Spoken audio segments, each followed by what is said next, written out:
Alright, ladies and gentlemen, boys and girls, humans and pets, welcome back to the Mobile Mayhem North America Wild Rift Tournament Season 1. We're now at Day 2 of Week 1. Today we got some exciting matches, some of my most expected or my favorite matches and favorite teams that's gonna clash against each other. I'm really excited about it. But first, let me introduce to you guys my beloved guest, the sexy and charming Mr. Tasty Bacon. How you doing? Doing awesome. Can't wait to get into these games today. All three matchups should be very close affairs. I don't think we're going to be seeing any of those horribly lopsided games that we got a little bit of a preview of yesterday. I think we're going to be seeing things much more looking like the second matchup of the day, third on the schedule. But that's a different story. But all these teams, I think, are going to be very closely paired up against each other. I cannot wait to get into these. Yeah, you can see right now the matchup of the day displayed on the stream. We got KND versus Mayhem going on as match 1, Young versus J4F, and Tribe versus GOONs. Yesterday we did not see KND or GOONs, so today we finally got to see their debut in the well-ripped Mobile Mayhem North America Season 1 tournament. So it's really exciting. Without further ado, the Game 1 ban pick is already underway though between Team KND and Mayhem. So let's quickly jump into the ban pick. Yeah, take a look at what's been shaping up here early on in this draft. We see Braum and Wukong being banned away this time. We did see Wukong be used pretty darn well, if I do say so, yesterday in our final match of the day. But interesting to see it being chosen as a ban for this match. And also keep in mind, this is the all-round ban format, so that when you pick a champion in Game 1, you cannot use them anymore throughout the rest of the series of that specific team. So there's a little bit of extra strategy going on in these drafts. Yeah, so team gotta, a lot of teams that I know that from the past experiences, what they could have done is, what they could do is actually use all their best champions Game 1 just for the mental boost, because sometimes the confidence goes a long way, mentally. So, and also for Game 2, Game 3, right now it's only best out of 3. So there are plenty of champions available, plenty of meta champions that you can draft or strategies. So I don't think teams should really hold back. Just use your best champions, in my opinion, and just crush your enemy. Yeah, absolutely. Once we get into best of 5s, that's when things are going to get really crazy and champion pools are going to be really tested. But for now, it's all about just getting your best comps out there, get your wins, get those points so that you can make it to the playoffs and get to those best of 5 matchups. So breaking down just this draft a little bit more, we have on the blue side, it's going to be the Camille, Ziggs, and Galio, which Ziggs, we already know, incredibly strong pick, high priority, surprised that it got that far through the draft before it was grabbed.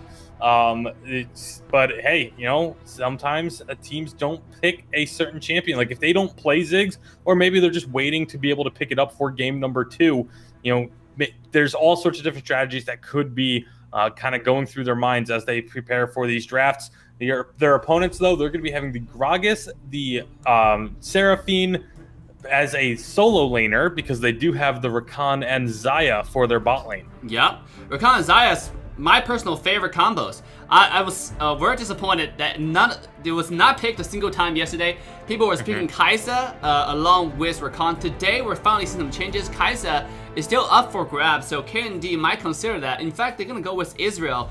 We talked about yesterday, there are 2 main strategies that you can go with on team compositions. One is more poke related and one's more team fight related, just full on dive. And sure enough, KND is going to stick to the poke comp. Of course, this is the first time we see KND playing in the tournament, so I look forward to see how they actually execute this composition and if they can play to their win condition. Yeah, and it's a little bit of a hybrid composition with the Ezreal and the Xin Zhao to round it out, as you have a lot of poke from the Ezreal and the Ziggs, but then it's a lot of hard engage with the Galio, the Xin Zhao, and the Camille, along with the split push that we're likely to be seeing coming from this team. So I would very much expect them to be looking for a lot of those split push opportunities, but hey, maybe they learned a little bit from the games yesterday where we had one team went for the split push, but they just lost every single objective fight that happened. So this is a composition I kind of like what they have. They have, that strong split push, but they do also have the ability to go toe-to-toe in the all-in team fights as well.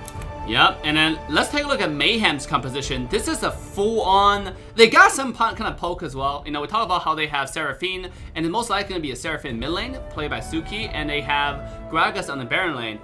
Very interesting composition, played by Sirento.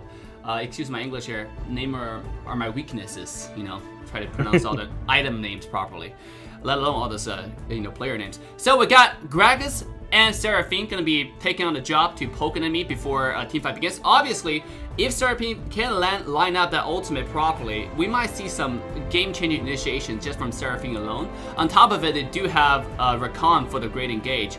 Rakan's all about going in, coming out, back and forth, because he does have those skills in a very short cooldown, relatively speaking, compared to a lot of other supports. So I'm looking forward to see like how Mayhem and KND clash against each other. Like you said, like you pointed out, KND is more of a hybrid strategy. So we might see them poking a little bit once they find opportunity. We're gonna see a Xin Zhao diving in, or it might just be a straight up dive from KND. If that's the case, Mayhem might actually capitalize on their opportunity and just fight back. Seraphine's really, really good at defense initiation. Yeah. Yeah, and the re-engage is very strong on the side of Mayhem. And the other thing I really like about their composition is, Camille was picked early in this draft. That means off the bat, the opponent is going to be looking for some split pushing as at least a part of their team strategy. And this is a composition that Mayhem have drafted that is extremely mobile, very good at being able to answer those split push opportunities that other teams are going to be trying to make. So, you have the Olaf who's able to just sprint through the jungle, not really care about anything. The Zaya and Rakan can dash around a bit. You have the Gragas who can dash himself over walls. So they can move between lanes very quickly, and that's going to be a very important part of dealing with the split push that KND is going to be bringing to the table. Yep, Camille, one of the best champion in the entire game. I personally thought it was kind of weird that Camille was going jungle for a long time, but it turned out that Camille jungle actually had a lot of benefits. So it turned out to be a flex pick. You can go jungle, you can go Baron lane, and it's a really good first pick material because you kind of keep your enemy guessing. But right now, once we get into the game, you now know who's playing Camille. It gives you a better idea of, yes, this is going to be a Camille side lane, and obviously when the team comes, you have Xin Zhao as well to kind of seal the deal. So without further ado, guys, the game 1 is already underway. Once again, I'm your caster, AssassinDave. With me is Tasty Bacon. If you're watching the stream and haven't liked, subscribed, and turned the bell on, haven't followed, make sure to go ahead and do so to join the coolest, the greatest, baddest tournament in the North America community for League of Legends Wild Rift. And we are into game number 1 of the day. Game 1 of match 1. We see a very big group of players for the side of KND moving themselves in just to get some deep vision and be prepared in case there was an invade attempt. But when all is said and done, it's just going to be a pretty standard start. Both junglers getting a little bit of help with the leash, and then everyone's just going to be making their way back to their respective lanes. But yeah, one other thing to note is the fact that it is the Galio as a support. We kind of knew it was going to be once there's a Ziggs and no other supports on the team, but it's something we didn't really get to talk about too much during the draft is what this Galio support can bring to the table. Obviously, you can be a little bit more aggressive against someone like a Galio because he doesn't have that healing. He's not necessarily going to be able to help keep his AD carry alive, except for with the taunt and the knock-up. So, you have to really be level 3, to be honest, to be any sort of effective with this Galio support. So that's why you see him sitting in the bush, being very cautious, and just waiting to get these levels. Yeah, and the Galio early game poking is kind of predictable as well. So that's why it's a flex pick, same as Camille on the top side. But at the same time, like I think yesterday we see Galio support one time, if I was not mistaken. It was not the best performing champion. Now, obviously, Galio played by Suki mid was an absolute monster. So now we're picking out, because let's see if Galio on the other side, can Suki punish him properly with one of the most comfortable champions he knows how to play.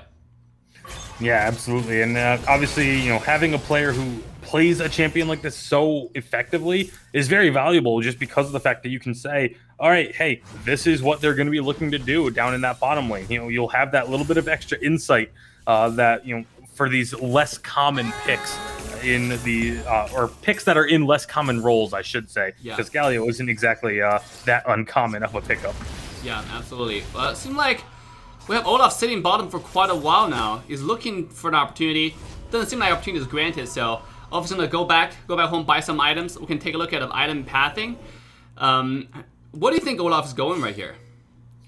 I mean, he's starting off with the lifesteal, so I would assume he's just going to be trying to build into that full like duelist type of build, just getting a lot of the early lifesteal and damage, just so that he can be the one who's in the front lines. It's kind of like the lifesteal tank in a way, where you survive so long as you can keep hitting targets because they can't stop you. The other thing that's interesting is, you mentioned the fact that Olaf had been kind of hanging out in the bottom lane for a little while. He was actually ahead on experience for a brief moment there. So just really, really quick clears from the Olaf player. And it's going to be Sparkle on the side of KND having to, play catch up a little bit. Right now, you see they're still even. Actually, no, it is once again just Olaf ticking over to level 6 while the Xin Zhao is still level 5. So a little bit quicker clear. Olaf clearing out his red buff. Xin Zhao hasn't even started his second red buff yet. So definitely early advantage in just pure jungling to the side of Mayhem. But obviously nothing has really come from that just yet. Pretty peaceful opening so far, actually, from both sides. I think both teams want to take it cautious because they don't know how other side plays. We got a lot of well-known players in the competitive scene. You see them playing ranked all the time. I'm pretty sure the players know each other really well. So when it comes to the tournament, on this stage, nobody want to lose this point. Nobody want to lose this match. It's really important to get a 1-0 advantage. And sure enough, you can see it's 0-0 so far. It's probably one of the most peaceful games we've seen in this tournament so far. Yeah, absolutely. No real skirmishes either. There's been a little bit of poking, but no one has really gone in for any kind of engage. But now with the first dragon of the game spawning, we might start to see some action. Olaf is already down here, but his bottom lane just recalled. Very unfortunate recall timing if you're looking to focus the objectives. But at the same time, Xin Zhao is also on the opposite side of the map, so neither team putting any sort of priority on the dragon at the moment. Yeah, but at the same time, though, if you look at Team Mayhem right now, they don't have any vision towards the dragon pit. So yes, you have you kind of sweep the area with the little plant, but then still you have zero vision except for this tiny ward right here. In fact, they're gonna start it with Gragas rotating bottom side. Yeah, they put some wards on the other side of the pit so that they can see if anyone is coming, and that's really smart. You don't necessarily need to have the vision on the pit itself. If you know the opponents aren't doing it, and then you get vision behind the pit, then that's just as good. That's even better, honestly. And they get themselves a completely free dragon, uncontested. The only sort of play that is being made by the side of KND in response is that Camille is now proxy farming this top lane. And they're just looking to get this top turret, as Gragas is going to be making his way back. Sparkle is here, and they're going on in with the Hextech ultimatum, keeping him in place, bouncing him around. The entire team is here for manning this top turret. They're going to take this turret down as well. So they're trading the first dragon for the first turret. They almost walked away without actually securing it. Apex had to walk back in, but they do get that first turret of the game. Bottom tower is hanging out with Slipper of Health and is going to be taken down, so it's going to be a tower trade. But the first tower does give your team quite a bit of gold advantage. So we talked about how yesterday getting the dragon doesn't give you gold or experiences. I mean, at the same time, standing gold on the map is going to be something you can prioritize, because for a team comp that focuses on poke, it's very important for you to have the gold lead rather than a map objective in a lot of ways. So right now, that's exactly what KND is doing. So somebody was taking notes from yesterday's skirmishes. Yeah, absolutely. Making sure you get that objective trade. Of course, the fact that it was a 1-for-1 trade on the turrets, like you said, first turret does get you a little bit extra gold, but it is still a pretty good position for the side of Mayhem to be in, getting themselves that dragon and trading those turrets back and forth. So really good spot for the side of Mayhem. I like the way that they play around these objectives that we saw yesterday and now here early today. They are a very objective-minded team as they start to rotate themselves right up to the Rift Herald. All 5 members here not taking any chances on this one. Mayhem's really good at this. This is something that I think Mayhem just get himself. Speaking of that. Okay, everybody run away just in time. But Sparkle and Apex both being like, hey, we should see if they're doing the Rift Herald. Oh, they just did Rift Herald. Okay, let's back ourselves on out of that dangerous spot. So, yeah, just free objective. And this time they didn't have any wards towards the Rift Herald pit, so it's kind of like a reverse.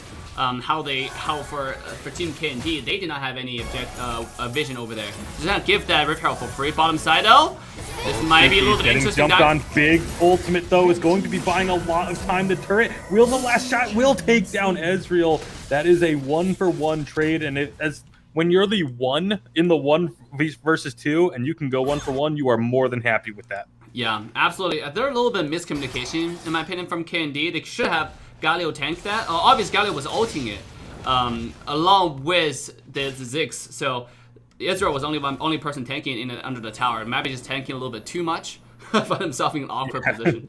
Still, they got the tower extremely low, and that might be just one bomb away for Ziggs to take the tower down. That's again more standing gold for Team KND, and this means more farm. Yeah, absolutely. Looking at the gold, it is actually about a 1,000 gold lead for the side of KND here early on. Because of that, they have the 1 additional kill to their name. But otherwise, this game is extremely even, Dave. Neither team really getting themselves a clear advantage here through the first 8 minutes. I think this is the least amount of kills we've seen so far from since yesterday. At 8 minutes into the game, we have never seen games so peaceful. So like at this point, both teams again are just playing very cautious. They do not want to make any mistakes, and they know tiny mistake in this game can both be like punished pretty badly for either side. You have Ziggs and Israel on one side, and the other side you have Xayah, one of the best skilling ADCs into late game. So nobody want to make that mistake. Yeah, well, with the second dragon about to be spawning, we might see a little bit more action here in this first game of the day. Right now, the dragon has spawned, is being started up by KND, but the engage is happening already. That's going to be Galio getting caught out. A huge Seraphine ult, but will it be enough? The knockups are coming through, courtesy of Galio and Ziggs. But now the re-engage is happening. Galio with the ultimate is going to get one more knockup onto the Gragas to get a double kill for the side of KND. The dragon is now going to fall for them as well, as Mayhem just looking to get a consolation here on the mid lane turret with the Rift Herald. Yeah, that's not a bad trade at all, to be honest. I mean, at that point, in my opinion, what KND could have done is obviously great team fight, by the way, from both sides. Suki landed a beautiful ultimate on, I think, Ziggs in the backline. I think 2 targets overall, but still, Camille is just way too strong at this point. He was able to flank the backline all by herself. Although they got the kill advantage, but KND could have tried to push the 2 away, push the ADC away, Xayah away before they went to the dragon. They did have multiple people down from Mayhem. They didn't have to trade that tower for the dragon at all, in my opinion.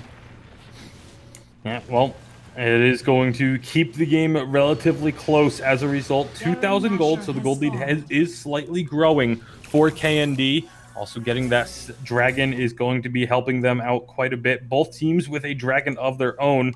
And now Baron has spawned, but because of how passive this game has been thus far, I don't know if we're going to be seeing too many aggressive fights near this Baron pit. Although right now it is Mayhem posturing up for this objective, absolutely. Yeah, Camille does have the teleport available though, so you can see Camille just being putting the pressure on the other side of the map, so waiting to teleport anytime. At this point, when you have a split pusher, some character who's really good at split pushing, you're gonna see this all the time. You know, she putting pressure on the opposite side of the map, getting teleport, because, you know, Gragas cannot one-on-one Camille. Nobody on the team can really one-on-one Camille at this point.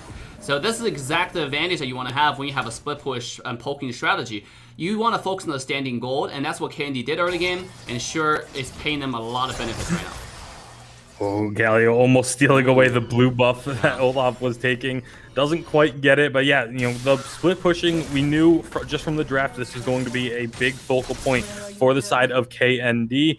And Camille just keep this pressure up in the side lanes and wait for someone to come and respond to her, and, you know, hopefully using that teleport advantage, because there is no teleport on the side of Mayhem. No one has picked up those teleport boots, so we'll see if that continues to be the case, or if someone like the Gragas is going to end up going for the teleport, just because, you know, yes, he can't necessarily 1v1 the Camille, but he's more than likely going to be the one that has to be there to try and stall or delay those pushes. Yeah, the only thing he can do, he can't really one-on-one Camille if he gets himself to this position, for example. He can't get away from the tower, which always going to give Camille the advantage in lane pressure. So Camille clears the way. Camille can go steal jungle, can roll the team fight faster by walking there and save the teleport. Where if Gragas buys teleport like he did just now, he'll have to be forced to use the teleport, and KND can just kind of kite back and wait for Camille to split push again and continue to bait Gragas back and re-engage. So this is the reason why you go characters that's really good at split pushing and you play to the split pushing strategy,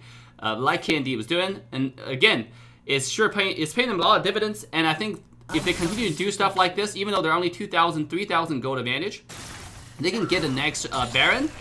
They're gonna solidify their control over the entire map, because right now they have one side of the map that nobody can touch, nobody can answer from Mayhem right now. And right now, the next dragon will likely be where our next real big skirmish happens. It's going to be spawning in a little under a minute, and it's both teams starting to get the vision control of the area. You can see wards going down all throughout the general proximity of the dragon pit. 30 seconds now until the infernal dragon does spawn, and obviously, again, even though it was nerfed, the Infernal Dragon is still such an extremely important dragon to pick up, especially now that we're getting later and later into this game. Yeah, look at total gold that's displayed on the map. You do have a 1,000 gold advantage from Zayat compared to Israel. And then Zayat is finished 3 items, Israel is sitting at 2 items, and then close to 3 items. So that's the advantage when you have 1,000 extra gold. So in the next team fight, Zayat can be a lot stronger. It's all about, like, can Mayhem pull out and engage properly like they did yesterday against Team KND. KND's out with a pulse, so you cannot let them all poke you. A lot of damage. Yeah, look at Zaya's HP right now. That's exactly why you want to get this composition to farm, to where fast. Ziggs Bomb was thrown, but didn't hit anybody, and now Mayhem, they have to go in. This dragon is already about to fall. Dragon gets secured, and now here comes the team fight. The ultimates are flying. The stun does not connect, and the charm is not going to be doing much either, but the big Galio Grand Entrance will completely tilt this fight in the favor of KND, as now they are just going to be running down these final 2 members, not quite going to be able to secure them. They lose 1, but they get the dragon and pick up 3 kills of their own. Whoo! What a trade! What an initiation! I mean, what a decisive move from KND right there. Going for the dragon, have everybody's zone, and that grand entrance from Osiris. Is that how I pronounce his name? Osiris. Osiris. Oh my goodness! You just, I gotta learn English better. Osiris. Don't blame you. That was not an easy one. That was a really big ultimate. I thought Theraphine landed a beautiful ult, but what a great protection. This is the benefit of Galio at full force, right? It's really good at zoning, really good at peeling your teammates, really good at counter-initiating. When your enemy team is diving in, that's when Galio shines. You can use the grand entrance to protect your teammates, create a huge zone, and in that case, if the enemy doesn't run away, you saw exactly what just happened to the 5-man knockup from Osiris. Yeah, I really like what he's doing too. He's holding the Galio ultimates until late in these fights, but now he's kind of caught out. He is very tanky, but he's not going to be tanky enough. The taunt was actually very strong, so they're going to be turning this one around. KND are finding 4, make that 5 kills. What just happened, Dave? It looks like they got caught out, and instead it's a 5-for-1 ace and might be game. Woo! You don't want to throw everything on a tank. You don't want to throw everything on support. I mean, you're going against a composition that's really good at pulling a team fight, continue to extend team fights because they're poking focus. And your team is in full dive. You have 1 chance to do damage and then throw that 1 chance on Galio. And sure enough, that's going to be the game. Wow. What what a way to end this one, Dave. That, again, it looked like they had the catch. It looked like they had Osiris out of position and they were going to get that free kill. But he's just so tanky. He gets the huge taunt down, the shielding, and the redemption being dropped as well to keep him alive. And next thing you know, the fight has just been completely turned. Everyone from the side of Mayhem gets melted, and it's just straight push on through to the Nexus from there. An incredible team fight to finish things off for the side of KND. The game was leaning their way, but it was not decisive by any stretch until that final fight. I mean, Team KND pulling up. They wasn't playing yesterday, and today they show us textbook like execution of this similar strategy. You know, like the first dragon, you saw nobody from KND even went. You know, like they just have a ward over there that has some vision, and you had Xinjiao camping the top side, have Camille try to get a first tower. Even though it turned out to be a one-on-one tower trade, but you can see the clarity in the team thinking. They know what they're doing, they had a goal, they had a game plan, they executed on the game plan. So big congrats to KND for taking the game 1 against Mayhem. Yeah, the other thing I really like from KND, and this is something you don't really see that often, oftentimes you see 1 or 2 characters with way more gold than the rest of the team. Yeah. They had 4 members that were all within 1,000 gold of each other, and then the Galio. Obviously, the support's always going to be way behind the gold. That's just the game. But having 4 people that are all right around the same value is really important for a. It shows that they're just playing as a team. Even with a split pusher, they were still able to maintain those gold levels across everyone. They weren't trying to funnel it onto one carry. It wasn't just 1 or 2 people popping off. It was a full team effort. Yeah, if you look at the total damage dealt, it's about pretty even also from their ADC and the mid lane. And the side lane and the jungle did about the similar damage as well. So pretty even split. Everybody participated in the game just as evenly. But we're going to take a short break and set up for the next game, ladies and gentlemen. This is your chance to get your popcorn, get your soda, and share the stream with your family, with your grandparents. Have them share with their grandparents and their kids. We'll be right back in a minute. Grandparents.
ladies and gentlemen, boys and girls, welcome back to the Wild Rift North America Mobile Mayhem Tournament Season 1. I'm your caster, AssassinDave. With me, Mr. Tasty Bacon. How are you doing, Tasty?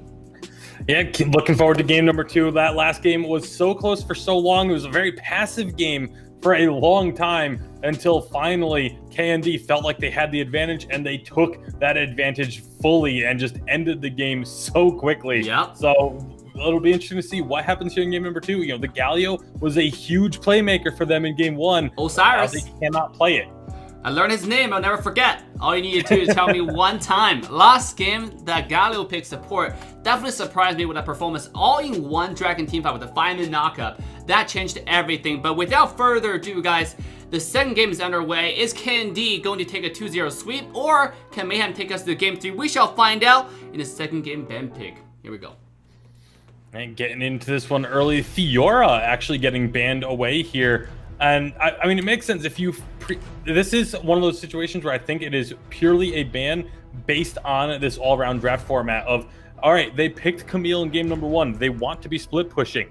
Who's the other? They can't play Camille anymore. Who's the next best split pushing top laner? It's going to be that Camille. So, or excuse me, the Fiora. So banning away the Fiora, I actually really like that decision here from the side of Mayhem to try and, you know, maybe force their opponents into a completely different strategy, let alone just a different pick. Yeah, and Tristana being taken out. First pick, what do you think about a Tristana first pick? I can't wrap my head around that. That one is kind of difficult for me.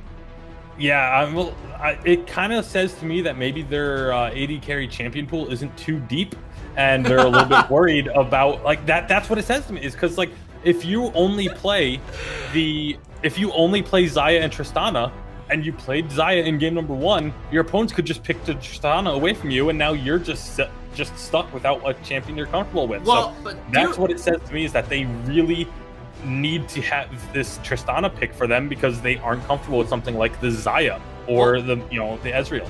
Mind you, Soldier Rain pulled a nasty Tristana. Remember the game he did yesterday? It was 13 or 14-0. Was that Soldier Rain on that yesterday? Yeah, that was Soldier Rain. Okay. So, yeah.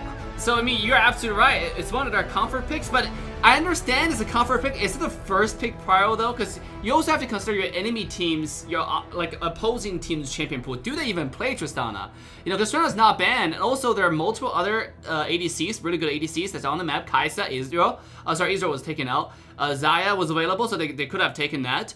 What you don't really have to prioritize Tristana. I guess that's what confused me. Still, again, you gotta be careful with Soldier in Tristana. He did it incredible yesterday with that Triss. So today, we're gonna see a similar performance, because yesterday was a Tristana and Rakan. Today the Tristana was Alistar. I think it's a little bit similar, like with a Rakan and an Alistar, because they both offer the really powerful engage for Tristana to continue to land the bombs in the stack. So we shall see in this game.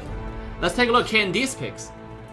Yeah, I mean, the other thing that could be a factor into the Tristana first pick is, you know, if they really want the Camille and the Ziggs, they know they don't need to pick those early because they were picked by K&D in game number 1. So they got Camille in the second rotation. If they want the Ziggs, they could pick it up whenever in this draft. So that could be the other reason why they put the Tristana first, is because the other picks they wanted to put priority on aren't available to their opponents, so they don't have to worry about picking those early. You know, so there's a lot of different things that could be a factor into this Tristana first pick, but it is actually going to be the Fizz and Galio currently being covered. Galio obviously, you know, makes a lot of sense. Fizz we saw yesterday in the jungle, and it could go into the jungle again today, or it could end up in one of these solo lanes if the Camille decides to jungle instead. But I would expect, just based on what we've seen yesterday, that it's going to be Fizz in the jungle with the Camille in the Baron lane. Yeah, because Fizz, again, with the recent changes, he can clear wave, he can clear jungle creeps really, really fast. And one of the things is, Fizz is actually not the strongest laner, so Fizz get bullied by a lot of people in lane.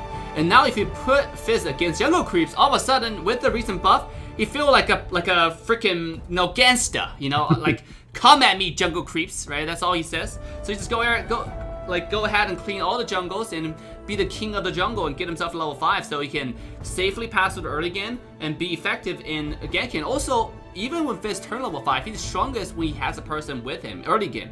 You know, because he might be missing a little bit of damage to the person not low enough to begin with. So this definitely helps him. Whoa! Are we seeing a Ramos pick? I love Rammus, actually. I think Rammus is one of my favorite champions in Wild Rift.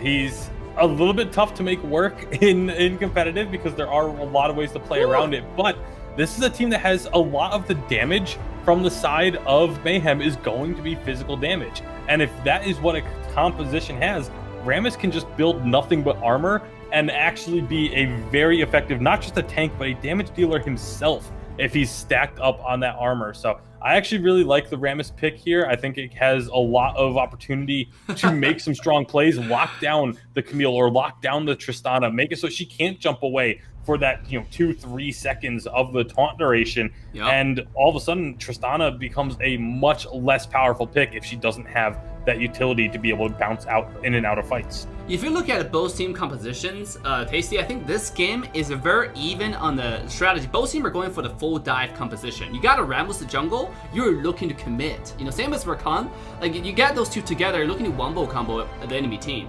Mind you have to be careful with how you place Gragas ultimate because he might be counterproductive. But for team Mayhem though, it's a similar way. They got Fizz, they got Galio, they got Alistair. If you're looking for a full dive comp, you shouldn't look for any further. This is it right here. So it's all about which team can commit better, and which team execute the comp. It's a full clash comp for both sides. So we're gonna have a lot of fun this game, to be honest. Yeah, I think in terms of just the full-on team fights, I do favor K&D's comp a little bit, but Mayhem has a lot more potential to pick opponents off one at a time. Yeah. And that's I think what's going to be crucial for Mayhem is if they can find opportunities to catch someone just slightly out of position and blow them up, as long as they don't try and do it on the Rammus or the Gragas, they're going to get a kill almost instantly with their comp. This game, Mayhem's really putting everything on the table. You got Suki with Galio, you got Soldier Ray on a Tristana, so we got a lot of power picks that they're really comfortable with. Now, for Team K&D, once again, this is my first time seeing their performance as a team, so I'm actually not so familiar with how they're going to perform. We are seeing great signs from last game, so can they pull the same dive comp like they did last game? Can they still have a clarity in their game plan, and can they execute on the game plan just as well as last game? We shall find out. The second game is already underway, but ladies and gentlemen, make sure to hit the like, subscribe, and turn the bell on to all notification bells. Make sure to hit the follow in all platforms, and join us on Trovo.live for being the sponsor and the platform that sponsors this tournament. Make sure to follow Mobile Mayhem as well, being the sole entity that actually make this thing happen, support North American competitive scene for League of Legends Wild Rift. Without further ado, let's quickly jump to Game 2 between K&D and Mobile Mayhem. We are getting on into game. It will be an Infernal Dragon to start things off in a few minutes time when that does spawn. So expect a lot of fighting to be going on around that one. I don't think we're going to see a turret trade for an Infernal Dragon here in this one. A Cloud Dragon, yeah, it's much more likely to see just a team say, all right, you guys can take that. We're going to go get a turret. But when it's an Infernal Dragon up for grabs right off the bat, there's going to be some battles going on for that one. Yeah, and then again, we still have a Camille on the map, so we might see a little bit more early game split push focus from Camille. So for a team Mayhem, they might have a 4-on-5 of the first Infernal Dragon, or if Camille able to out-rotate her opponent, we might see a 5-on-5 or a 5-on-4 advantage, and the Camille rotate back. So there are a lot of things that might possibly happen, but again, if Mobile Mayhem does have the advantage, open up the silent map, it's going to be really good for them because they do have the Camille that continues to put the map pressure as we saw from last game. A little bit of a difference in the jungle paths. Fizz took his blue buff and then cleared wolves before going to his red, whereas the Rammus cleared blue buff and went directly to the red buff. This is where the biggest opportunity for Mayhem early on in this game is going to be trying to take advantage of the fact that Rammus has a very slow clear speed. Yep. And that he is one of the, I think, slowest clear speeds of anyone that is an actual jungler in the game. Yep. It is almost painfully slow when you're playing as a Rammus. But if again, as long as you can get past that early stage, get some armor built up, get some defenses, you can be a very strong champion. Yeah, Fizz are looking to gank mid, and look at Rammus just quietly farming the F4 camps. Now, we're talking about how slow the Rammus can clear a jungle. It's actually like about 20-30 seconds slower to get to level 5 compared to any other jungler. And that's huge because, you know, you want to have the early game. If you can clear faster, you can get to level 3 faster, you can get level 4 faster, you can gank earlier. And if you can gank earlier, you can open up the map earlier if your team grants you the opportunity. So Ram was jungle clear, but you know what he lacks, he make up from ganking speed. Look at that rotation on top side. There he comes. Knocks the Camille out of the wall jump. And there's going to be a good amount of damage going down onto Sirento. He's going to have to use that honey fruit to heal back up. And Rammus can just go and head right back into the jungle and finish clearing out his camps. Fizz has just hit level 5 and is going to be looking to make something happen here in the bottom lane. Yeah, and he took a untraditional route, to be honest. He's camping at a really, really safe spot for the gank. Ooh, the ward being spotted here. So Fizz kind of have to stay in this bush, knowing that the lane is not really towards his favor. Nice root, nice poke on the other side, though, from Nimble Wall Rift on the side. Yeah, I really like the way that K&D has been playing here early on, just knowing that they have a slower clear jungler, knowing that they're not going to have these opportunities. They're playing very cautiously, except with the exception of the top lane, where they know that they have the they had that opportunity. But mid lane was actually, I was gonna say, was playing very safe, but Suki. This is the second time we've seen Suki get a solo kill to open up a game on Galio. Yep, you know, when you were casting and doing production at the same time, you missed by a little bit and missed the action. So I apologize for that, but what a great play by Suki, once again securing the first blood. Yesterday, he picked this champion for the first time. He got a first blood, I believe. Today, the history repeat itself. So, Suki, once again, stepped up the game.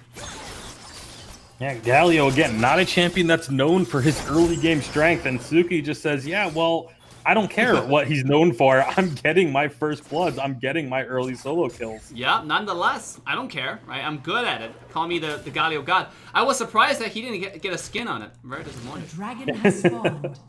Especially with some of the, I know at least Debonair Galio is pretty excellent, and the Infernal Galio looks pretty darn cool too. But either way, speaking of Infernal Dragon has just spawned, and right now it is Mayhem, as per usual, the first team onto the objective. Yeah, you have the Skull of Vision over here. Corki doesn't have the Vision ultimate coming out. Oh, he has to zip back, though, and get out of trouble. That's going to be the engage from the Rammus. Not going to be able to steal away the Dragon, but can they find the team fight? Zaya going to use that ultimate, but doesn't get a root with it. Woo! With the Feather Recall, and everyone from Mayhem gets out alive. KND. I mean, Mayhem, KND wanted to contest. They wasn't sure about it. I think they kind of messed up the respawn timer, or not recall timer over there, because you have Corki. He has the first package at 4 minutes, but he didn't even recall for it. He was staying in the lane for a little bit too long, where they should have swapped somebody else to go to the mid lane, take that wave, or just kind of give it up, because it's really important for Corki to get that first package. If you secure the first package, it helps you a lot in the first dragon.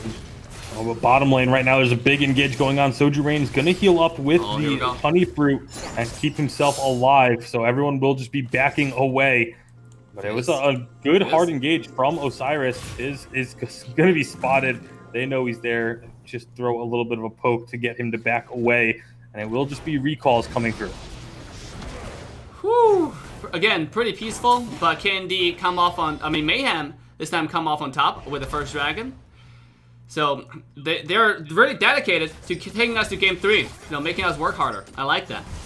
Enigma stuck around here to gather the solo experience of these minions as they crash into the turret.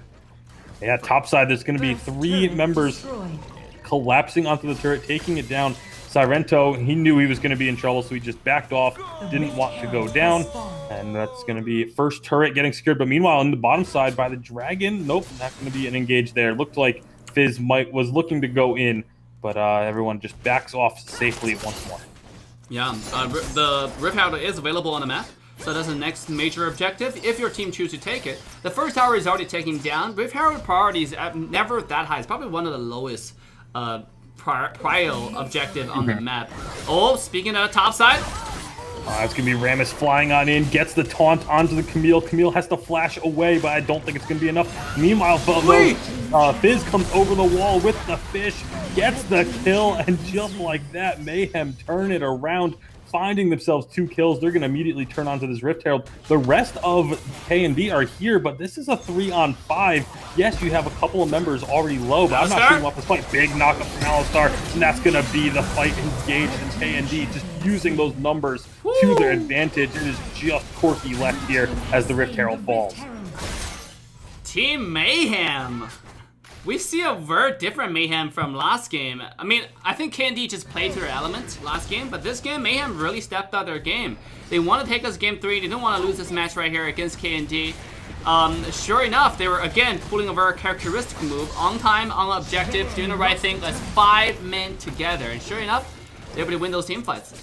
Not sure I agree with that Rift Herald drop there. It is not even going to get the actual charge. It did charge that first turret, but it was already gone, so it doesn't do any damage there. And so they basically get nothing off that Rift Herald drop. And it's always very strange to me when I see a team drop the Rift Herald when there isn't an objective to be going after. Like, usually you want to use it either as a distraction or if you're going to be using it to get a significant push, and there they just kind of wasted it. So not the greatest of decisions there on the Rift Herald drop, but it's not going to be something that costs them the game either.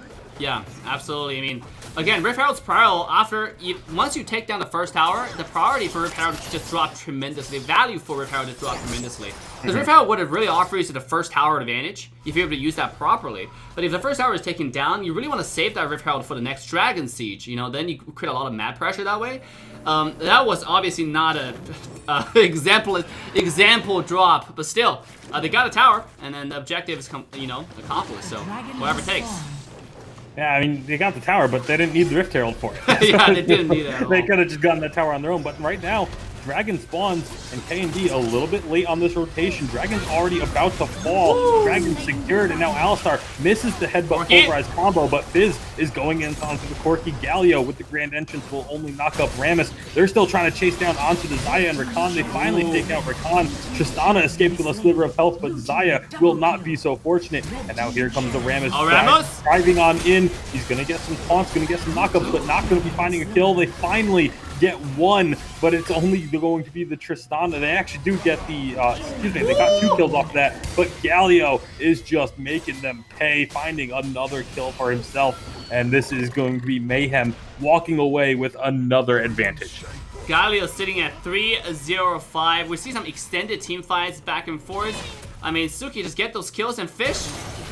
I think Kodo Yozora is able to land those ultimates very accurately. I don't think he missed a single ultimate. Speaking of that, he landed one more all on Gragas, secured one more kill. Despite the fact that it was a trade, it's pretty good. It does give Camille a little bit more advantage. Camille sitting at 7,700 gold. With his Trinity Forest, going to go home with teleport. So the next team fight, Camille is going to continue to put the map pressure on the map.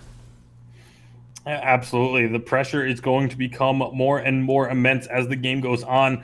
And right now, Tristana, she's excels at taking down turrets. That 3/4 of the turret taken off in just about one go.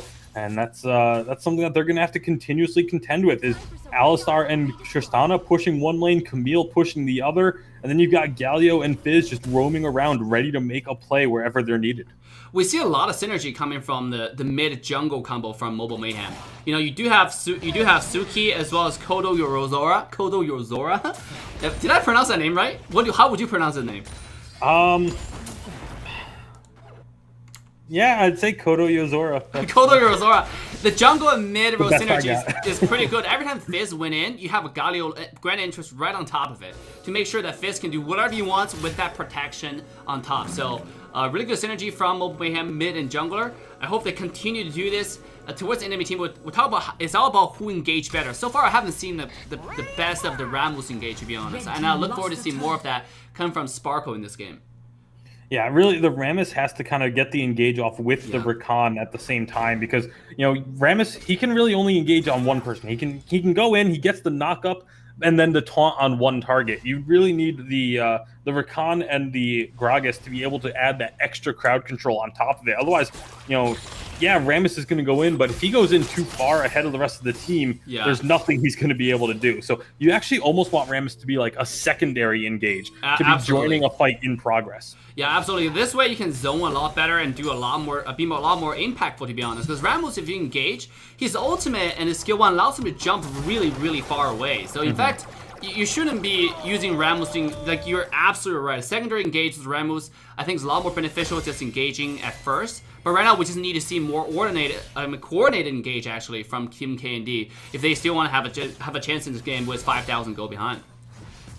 Yeah, the gold lead is continuing to mount. Next dragon is going to be up in a little over 30 seconds. It will be the third dragon of the game, and obviously, it's not like PC League. It's not like you have they're stacking up their dragons, getting ready for that dragon soul. But if you let a team get all of the initial dragons, if they do manage to get the elder, it's just going to be that much more powerful. So you do still want to prevent your opponents from getting all of the prior dragons before the elder is available. Not to mention just the extra stats. You never want to give your opponents extra stats, make them stronger in these fights, but that's been what's been happening thus far, and might be getting another fight here soon as the Drake has spawned. A dragon in the pocket. Oh, here it comes! Oh, Rakan goes in. He's not going to be able to get a lot of knockup. He's just going to instantly die. No one else from the team was ready to fight. Rammus is getting chased out, and now they're going to turn their attention back to the dragon, as that was just a very, very poorly timed engage for the side of KND. Yeah, seemed a little bit disengaged. Osiris went in all by himself, and he had to jump back, but Alistar with the entire team, Kodo your Zora, and then his entire team just dive onto the Xayah, who got deleted. I think in less than a second. He didn't even get a chance to use the ultimate or any of that. Yeah, that was a very quick double kill there for the side of Mayhem. And again, just it was Rakan went in, and I was like, where's the rest of the team? There's no follow-up on it, and they just immediately drop. I'm actually surprised they didn't go for Baron right off the back of that as well. It would have been very difficult for KND to try and contest that with only 3 members, but it is still a continuously growing lead for Mayhem, now up to about 8,000 gold in their favor. Yeah, Ramos is definitely not working out for KND so far.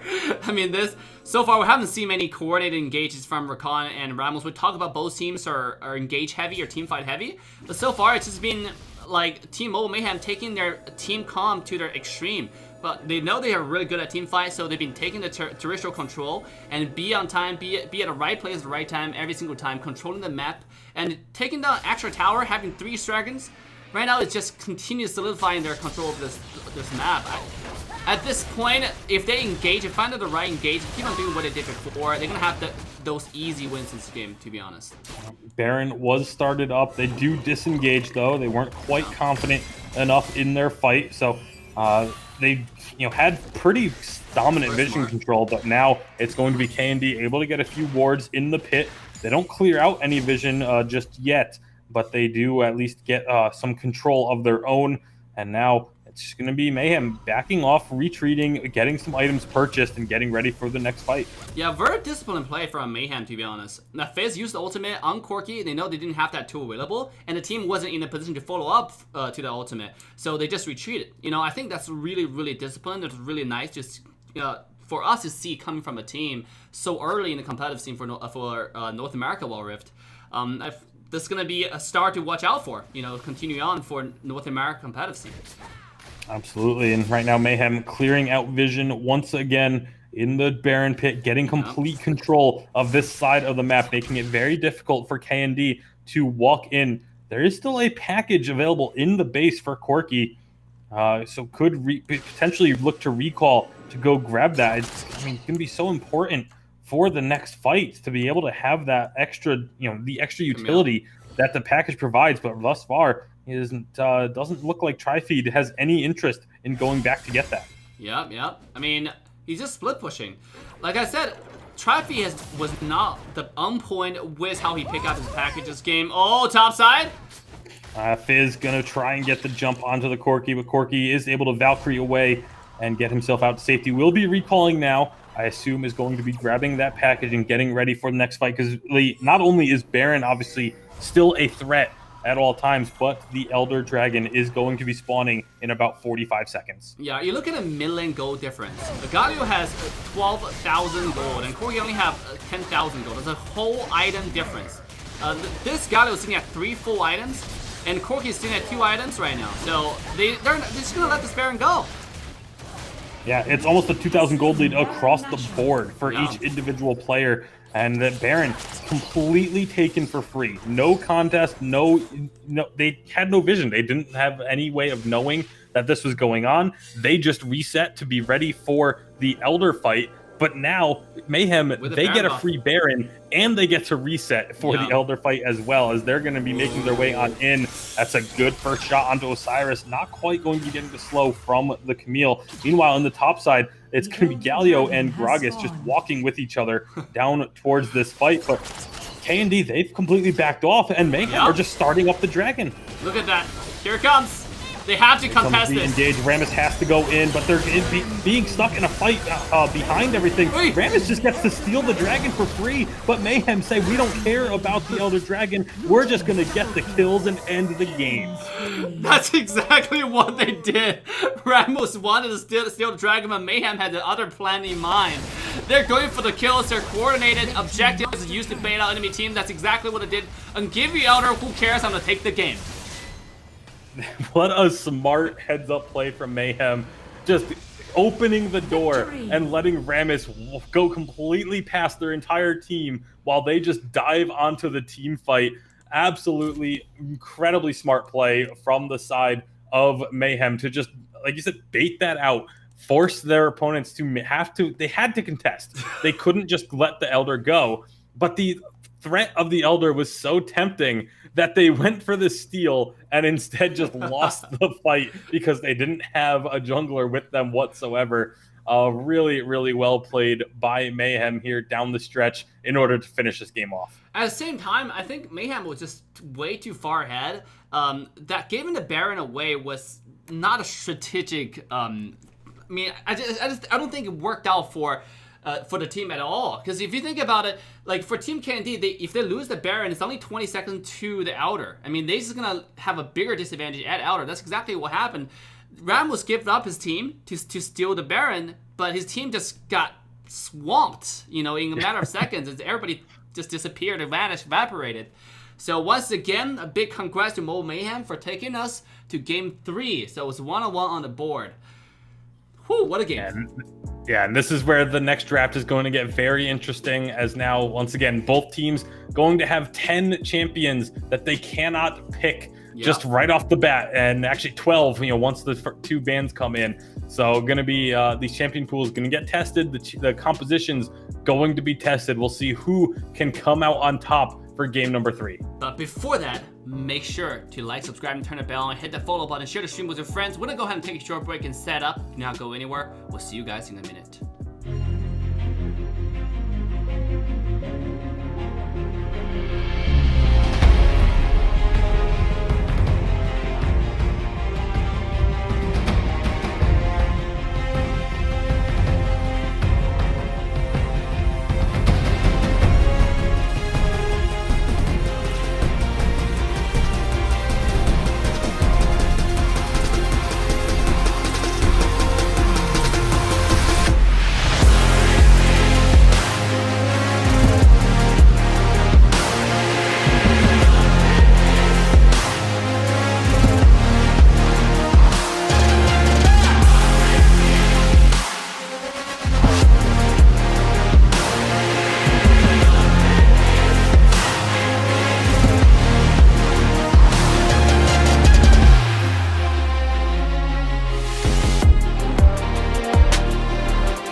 right, ladies and gentlemen, boys and girls, humans and pets alike, no matter what creature you are, as long as you're on this planet, you can watch the Mobile Mayhem North America Wild Rift Tournament Season 1. And make sure to share the stream with your friends. Make sure to hit follow, subscribe, follow everybody on social medias, Mobile Mayhem, as well as our lovely, sexy, and charming Tasty Bacon. How are you doing, Tasty?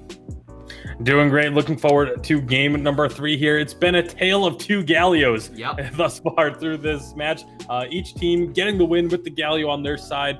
But now neither team can run the Gallio. So it's going to be something completely different here for game number 3. And I'm really excited to see what these teams are going to pull out and who's going to get the edge in this best of 3 matchup. Absolutely. Galio seem to have a pretty good win rate if somebody's keeping track for its entire tournament so far. I think close to 100%, if not 100%. This is what I mentioned in my stream personally all the time. Galio is more of a 5-on-5 team a character. If you play solo with Galio, he has problem carrying the team, you know, because his ultimate is more helping the team. If your team is not really doing anything, you want to be coordinated. Exactly. What's going to do with that? But for more about that, we're going to get you the third game first to find out who's going to take the win tonight for the match 1 between KND and Mayhem. Welcome to the third match, third game ban pick. We have KND with first pick, first ban this game. KND gonna be banning away the Ziggs. You know, they got to play it in game 2, or sorry, in game 1. I believe those game numbers are swapped, but they got to play the Ziggs earlier, and now they've banned it away so that their opponents cannot pick this one up, despite not having played it in the first 2 games. So smart decision there from KND, denying that very strong champion. Braum getting banned. I think Braum is 100% ban rate at this point throughout Mobile Mayhem. But then Fiora getting first picked, the Garen Wukong from Mayhem. We saw this comp run extremely well yesterday. If they get the Kennen to pair with it, it can be absolutely devastating. Yeah, and Suki is a really good cannon. Remember, like yesterday when we get to the game 3, I was like, okay, I wonder what's the other one trick for Suki was. You know, we know the Galio, and then they pulled out the cannon that stunned everybody. The coordination, the engages are just scary. And are we going to see the same thing come in this game?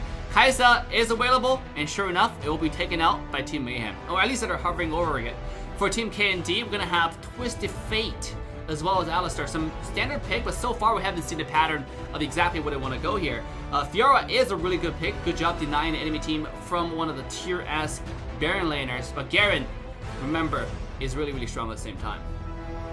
They're also hovering the Orianna here, so it would be a little bit of a deviation from their extremely strong game-winning comp yesterday, but they are going to be going ahead and locking in the Orianna and the Kaisa. So no Kennen likely to be picked up, as they still do need a support unless they decide to flex like the Orianna into the support role, which I don't think would be the greatest of decisions. It's not the worst thing in the world, but there are just so many better options there.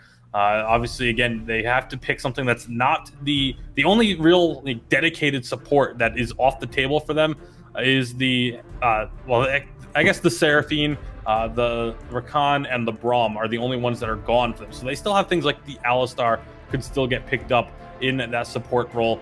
Actually, excuse me, Alistar's picked by KND, so never mind that one. I'm just only looking at one side of my screen. Leona is available if that's what you want, but I don't think it's Leona, Malphite, support Malphite. I've definitely seen be able to do some things. You've got the Janna, the Soraka is not really that strong. You don't really see anyone using the Lulu or the Sona in competitive, but we are going to be seeing J4 along with the Ashe. Wow, I was almost about to say. Our reaction says all you need to know about the J4 pick. Yeah, well, that was mainly for the Ashe. To be honest, I was about to squeeze out the word CRINGE, but I didn't do it. I remember this is not a ranked game, so people must have done it for a reason. At the same time, remember Ashe can be a really good support pick. At the same time, it's not a traditional ADC, just full-on ADC. It can go many ways, but this game is going to be played as an AD carry. So Ashe and Alistar, they're not gonna have that much damage. Yeah, it's Ashe is definitely one of those things that they actually didn't pick Tristana, so it's a little mistake, I think. Oh, okay, so it's just a client bug. Yeah, client bug. Yeah. Okay. Whew. We can breathe a little bit easier. Like Ashe is just one of those champions that just she's just not in a good spot right now in Wild Rift. Like, we'll just be completely honest.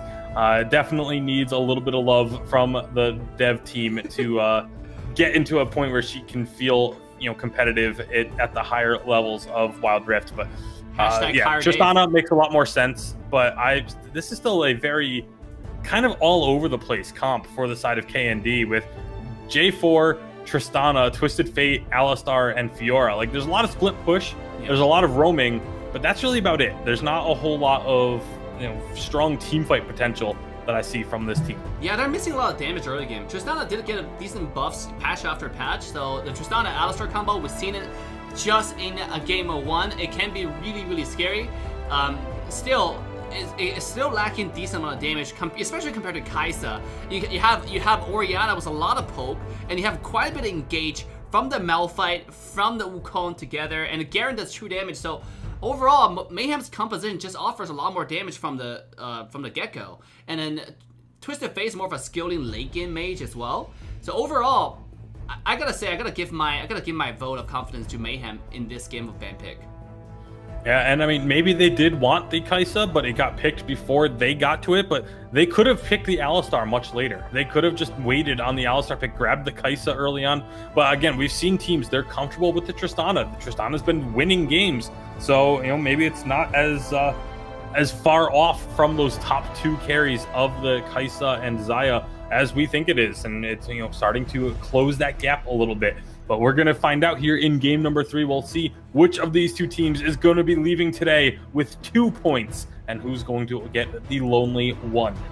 Lonely one. All he needs is find another one, and then you got a 2. What a romantic story. But before we continue on the story, ladies and gentlemen, make sure to drop the like, drop the follow, drop the subscribe, and follow Taste the Bacon on social media, on Twitter, as well as Mobile Mayhem and Amplified on Twitter, as well as different social medias to follow the tournament. The grand finals will be streamed on Trovo.live exclusively. So if you haven't gone to Trovo.live, this is your chance to go to Trovo and watch a stream over there, watch some 1080p high quality stream. Without further ado, let's quickly jump to game 3 to find out who shall win the victory tonight. And this point is extremely important for KND, as they had to forfeit yesterday's game. So they are coming into today with a 0 next to their name in the standings. So getting 2 points here will go a long way in helping to try and make some sort of run.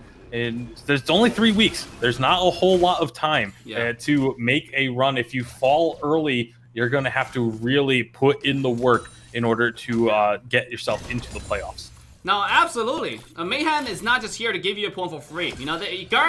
Rest assured, Mayhem is going to give you a run for the money. Team Mayhem is one of the top tier teams in North America, one of the true contestants that have a chance to go to Worlds. So they are not just going to give up everything just because, we're in the esports arena, ladies and gentlemen. We're not doing charity here for Team KND. Still, they're hoping that Mayhem will be a little bit of a charity for them, as they would like to get themselves this second point, get this victory in the best of 3 matchup. But early on, pretty passive start. No shenanigans happening early on. The jungle was pretty standard. Yep. We did see J4 clearing a little bit quicker than Wukong here in the early goings, as they both clear out the wolves along with both of their buffs. But J4 already done with his second buff and moved on to the Scuttle Crab, whereas Wukong is about halfway done with his side. Bottom side, we do have that little bit of an engage. Nimble is going to be having to jump away and grab the honey fruit here early goings, and right as the jungler is going to be ready to make a gank bot lane, that is not when you want to be having to use that honey fruit. So could be a potential opportunity for the side of Mayhem if they do play this bottom side a little bit more passively. But right now they're pushing up pretty far. It's not really going to be too much of a threat of a gank for the side of KND. I mean, still pretty peaceful game, pretty even game so far. It's the 1-1 Sculler. I always like to use this as the metric of who actually win the early game, and then how many Scullers each team received. It's a 0-2 or it's a 1-1. If it's a 1-1, it's usually pretty even game, because you're not gonna have any exceptional experience or goal lead to one side. Oh, top side! Speaking of jungle, speaking of junglers making an impact, Sparkle able to get in there. They dive the Garen and get the first blood and that's huge because this is a matchup that Fiora already wins. Yeah. Fiora just beats Garen in the 1-to-1 matchup generally, and so the fact that they were able to get that dive, get that first blood, a little bit of extra gold onto the side of KND, that's going to make this lane that much more difficult for Garen to come back from. And on top of it, Garen died to a tower dive. That's one of the worst because he lost so much minion experience in gold. That's like super crucial in early game. If you look at the gold and experience right now, Fiora is a half level ahead on her way to level 6, and the minion waves is to Fiora's favor. So if they keep on pushing, Fiora's going to put Garen to a corner where Garen just cannot come out to the lane anymore. Yeah, Fiora can just play this lane very slow, nice slow push, get the poke on Garen whenever possible.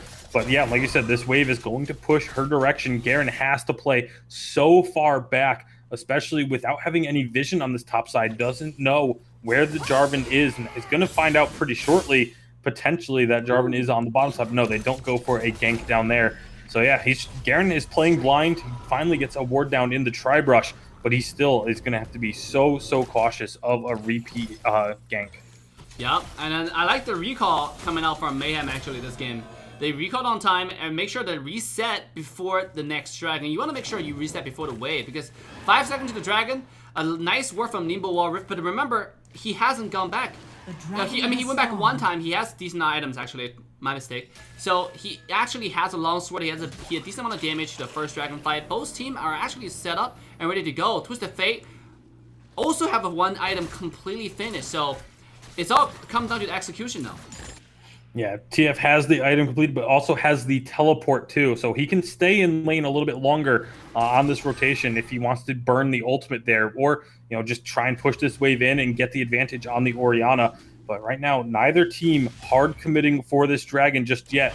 And this is just continue to be advantage to the side of KND. The longer this gets stalled out, the longer this Fiora is able to bully around the Garen and continue to build that lead. She has almost 1,000 gold lead on Garen now with just the one assist, because Garen's on his own right now. He knows the entire team on both sides is at the bottom, but there's going to be the Alistar going in. Jarvan jumps in, captures multiple members, but he's not going to have the follow-up. There's a huge shockwave pulling everybody in. Somehow no one has died.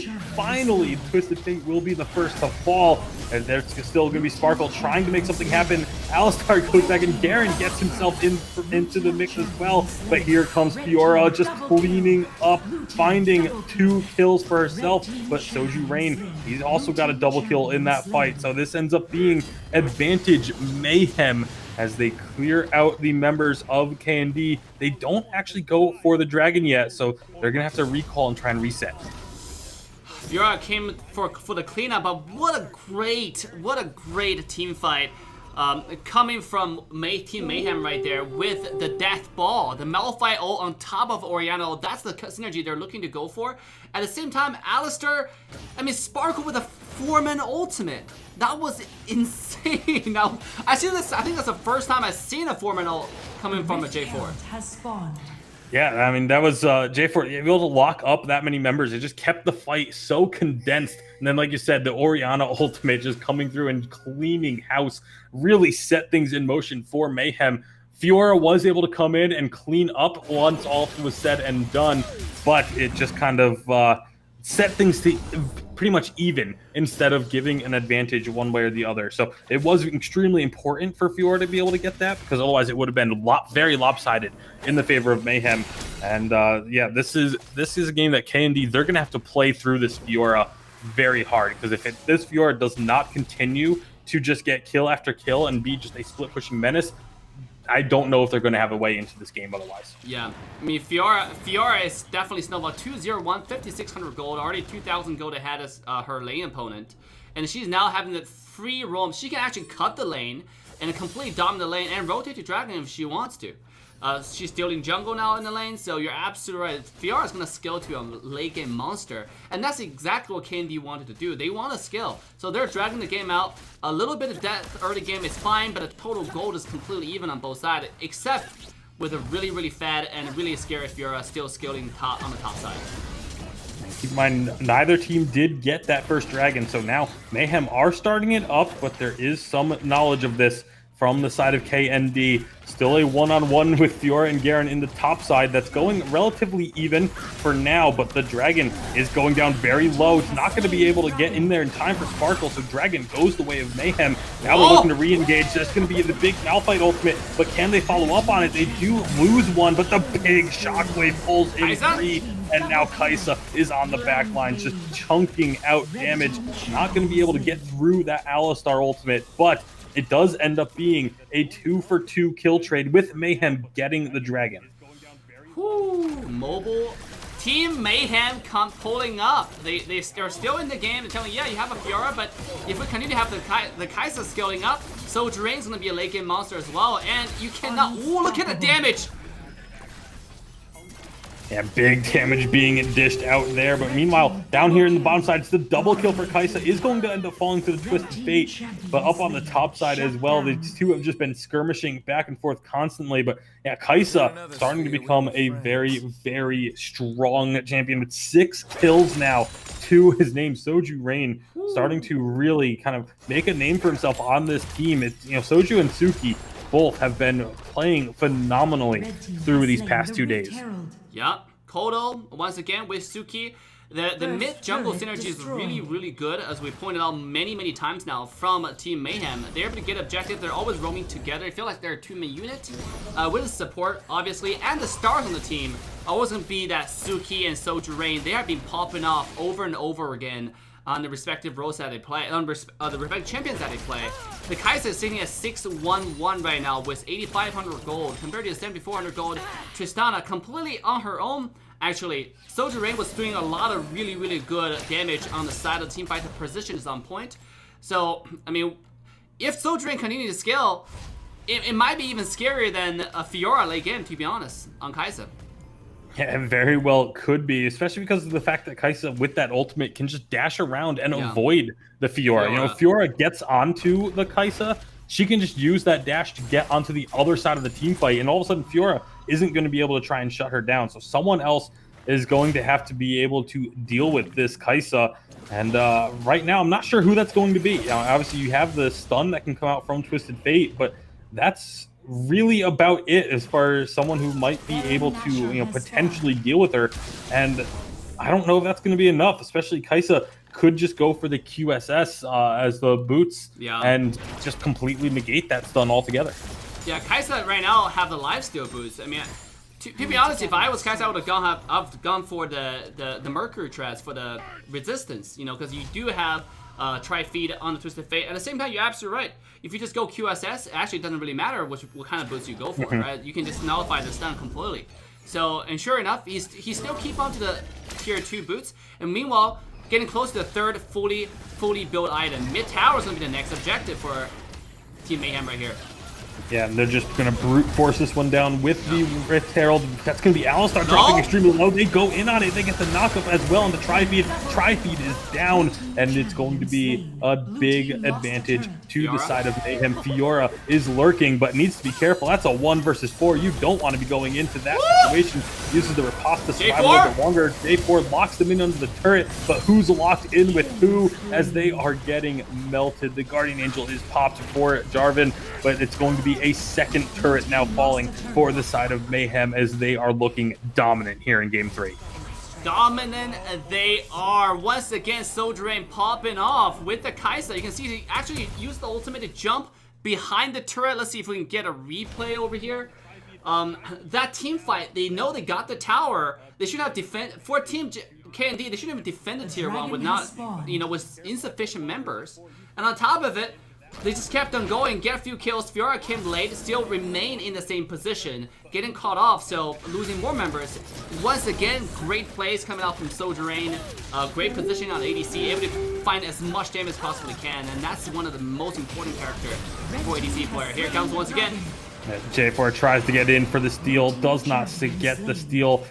Desperation play, it feels like at that point, where you're just trying, obviously he's the only one going in, so they know they're not risking too much, but it's, hey, if we can get the steal, great, but if not, we know we're sacrificing our jungler to try and get the steal. But with no jungler, Mayhem, they're an objective focused team. They go right to the Baron here, Dave. and it's going to be a free Baron pickup. The only thing that is going to slow this is the fact that Twisted Fate is in the bottom lane, and now the team, they're just branching off. They're saying, hey, you guys got that Baron, right? We're just going to go push away this Fiora, make sure she doesn't get pushed up too far.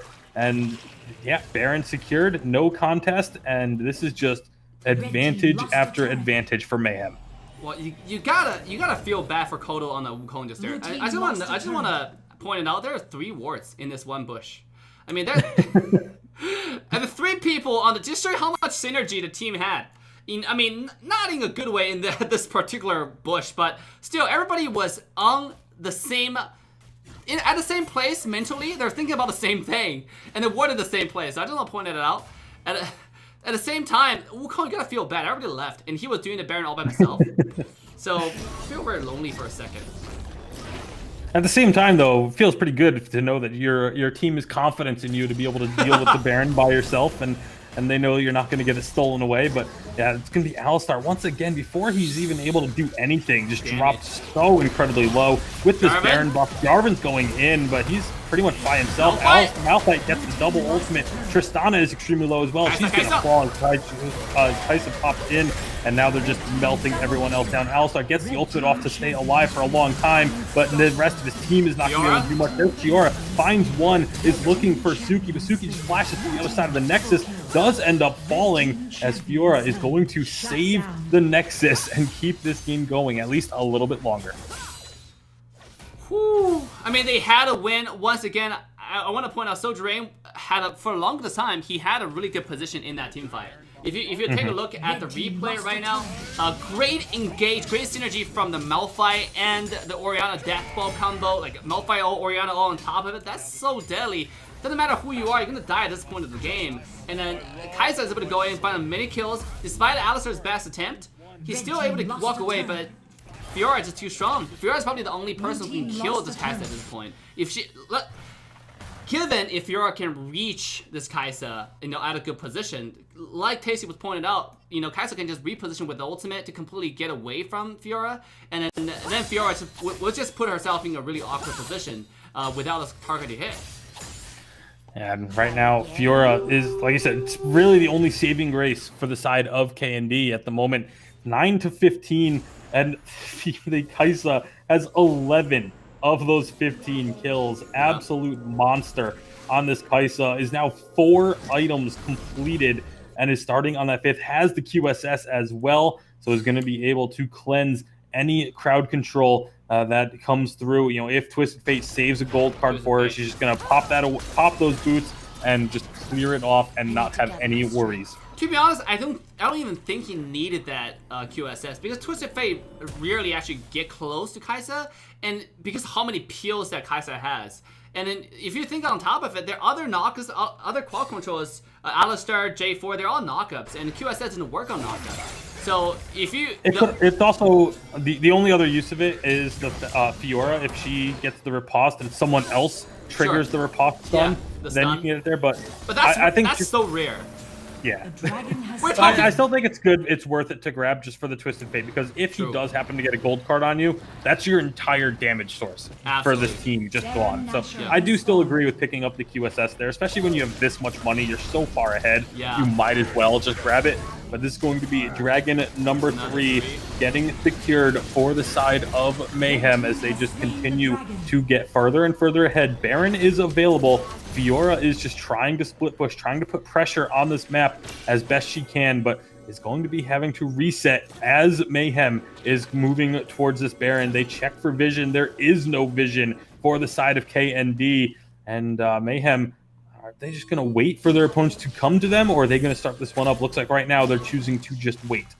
Yeah, it feels deja vu at this point, to be honest. Like, it's very similar to last game, where Mayhem got 3 dragons completely, and then they're gonna get if they get a Baron before Elder, it's game over. It's almost the exact same thing as last game. They're gonna secure the Scholar for sure. It's all come down to this team fight. You cannot give this Baron away just completely for free, but they have to find a way to contest this. Fiora is teleporting. Here, teleporting to the backside, but the fight is already starting before she even gets there. Suki is going to look for this big shockwave, but the lots of knockups from the Wukong. They're trying to just get the damage onto the backlines, but Kaisa is deep into the enemy territory, finding double kills, and there's just no chance for KND. Kaisa was basically isolated on their backlines, but they just couldn't do anything about it as she just melted the two members down from the side of KND, and now no Baron, no problem. This is going to be a push for the game. There are still 3 members here from the side of KND to try and stop this, but it's not going to be enough, and Mayhem takes down KND 2-1. Wow, it might be a little bit of rocky road getting to this point, but Mayhem showing us how it's done. You know, the epic comeback, giving them 1 for free and taking 2 back. We're just toying around with our food and giving them hope and telling you that what can be given can be taken back. And that's exactly what Mayhem did. Soldier Rain in this game, the absolute MVP, the position. He solo, he ultimate into the back and just kind of evaporate and make this Tristana disappear. I don't even notice the one skill 1 wall attack. Tristana was gone, deleted from the map, just disappeared. Let's take a look at how much damage she did.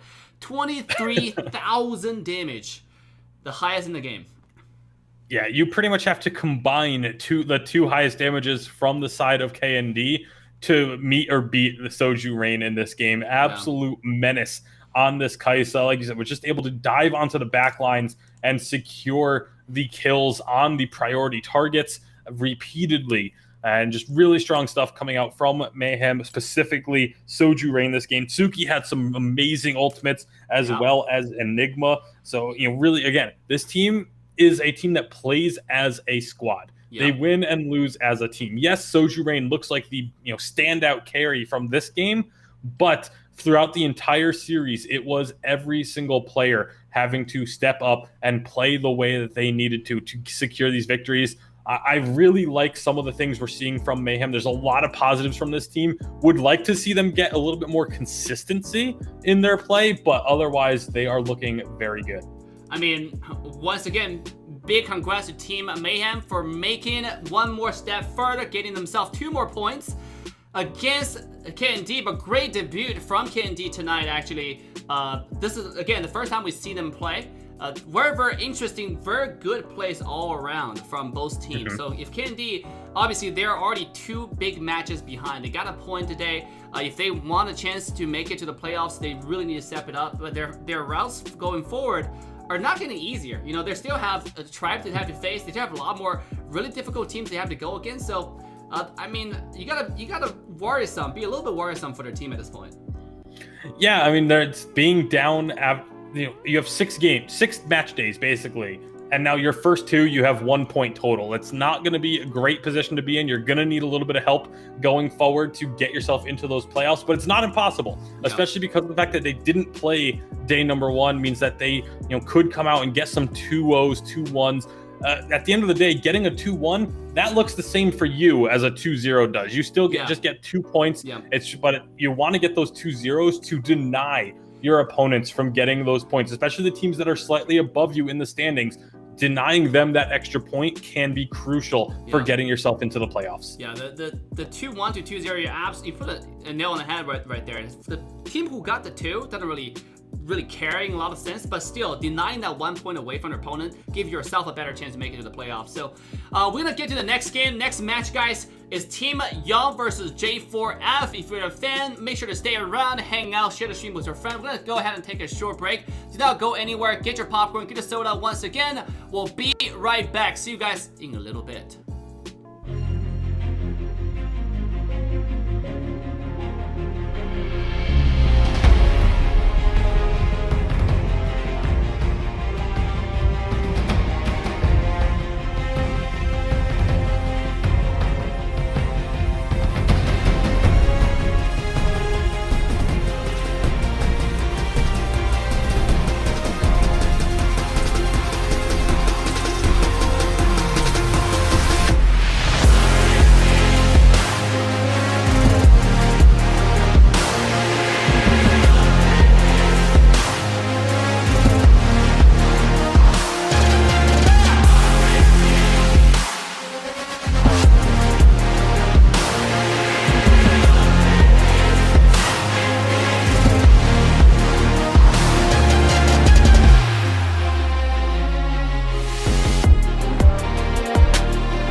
right, ladies and gentlemen, boys and girls, humans and pets, welcome back yet again to the Mobile Mayhem North America World Rift Tournament Season 1, Week 1, Day 2. We're still in the group stage, round-robin format, and now in a match 2 between Team Yon and Team J4F. Before we get started to the first game Ben pick, I'm your caster, AssassinDave. With me is one and only Tasty Bacon. How you doing?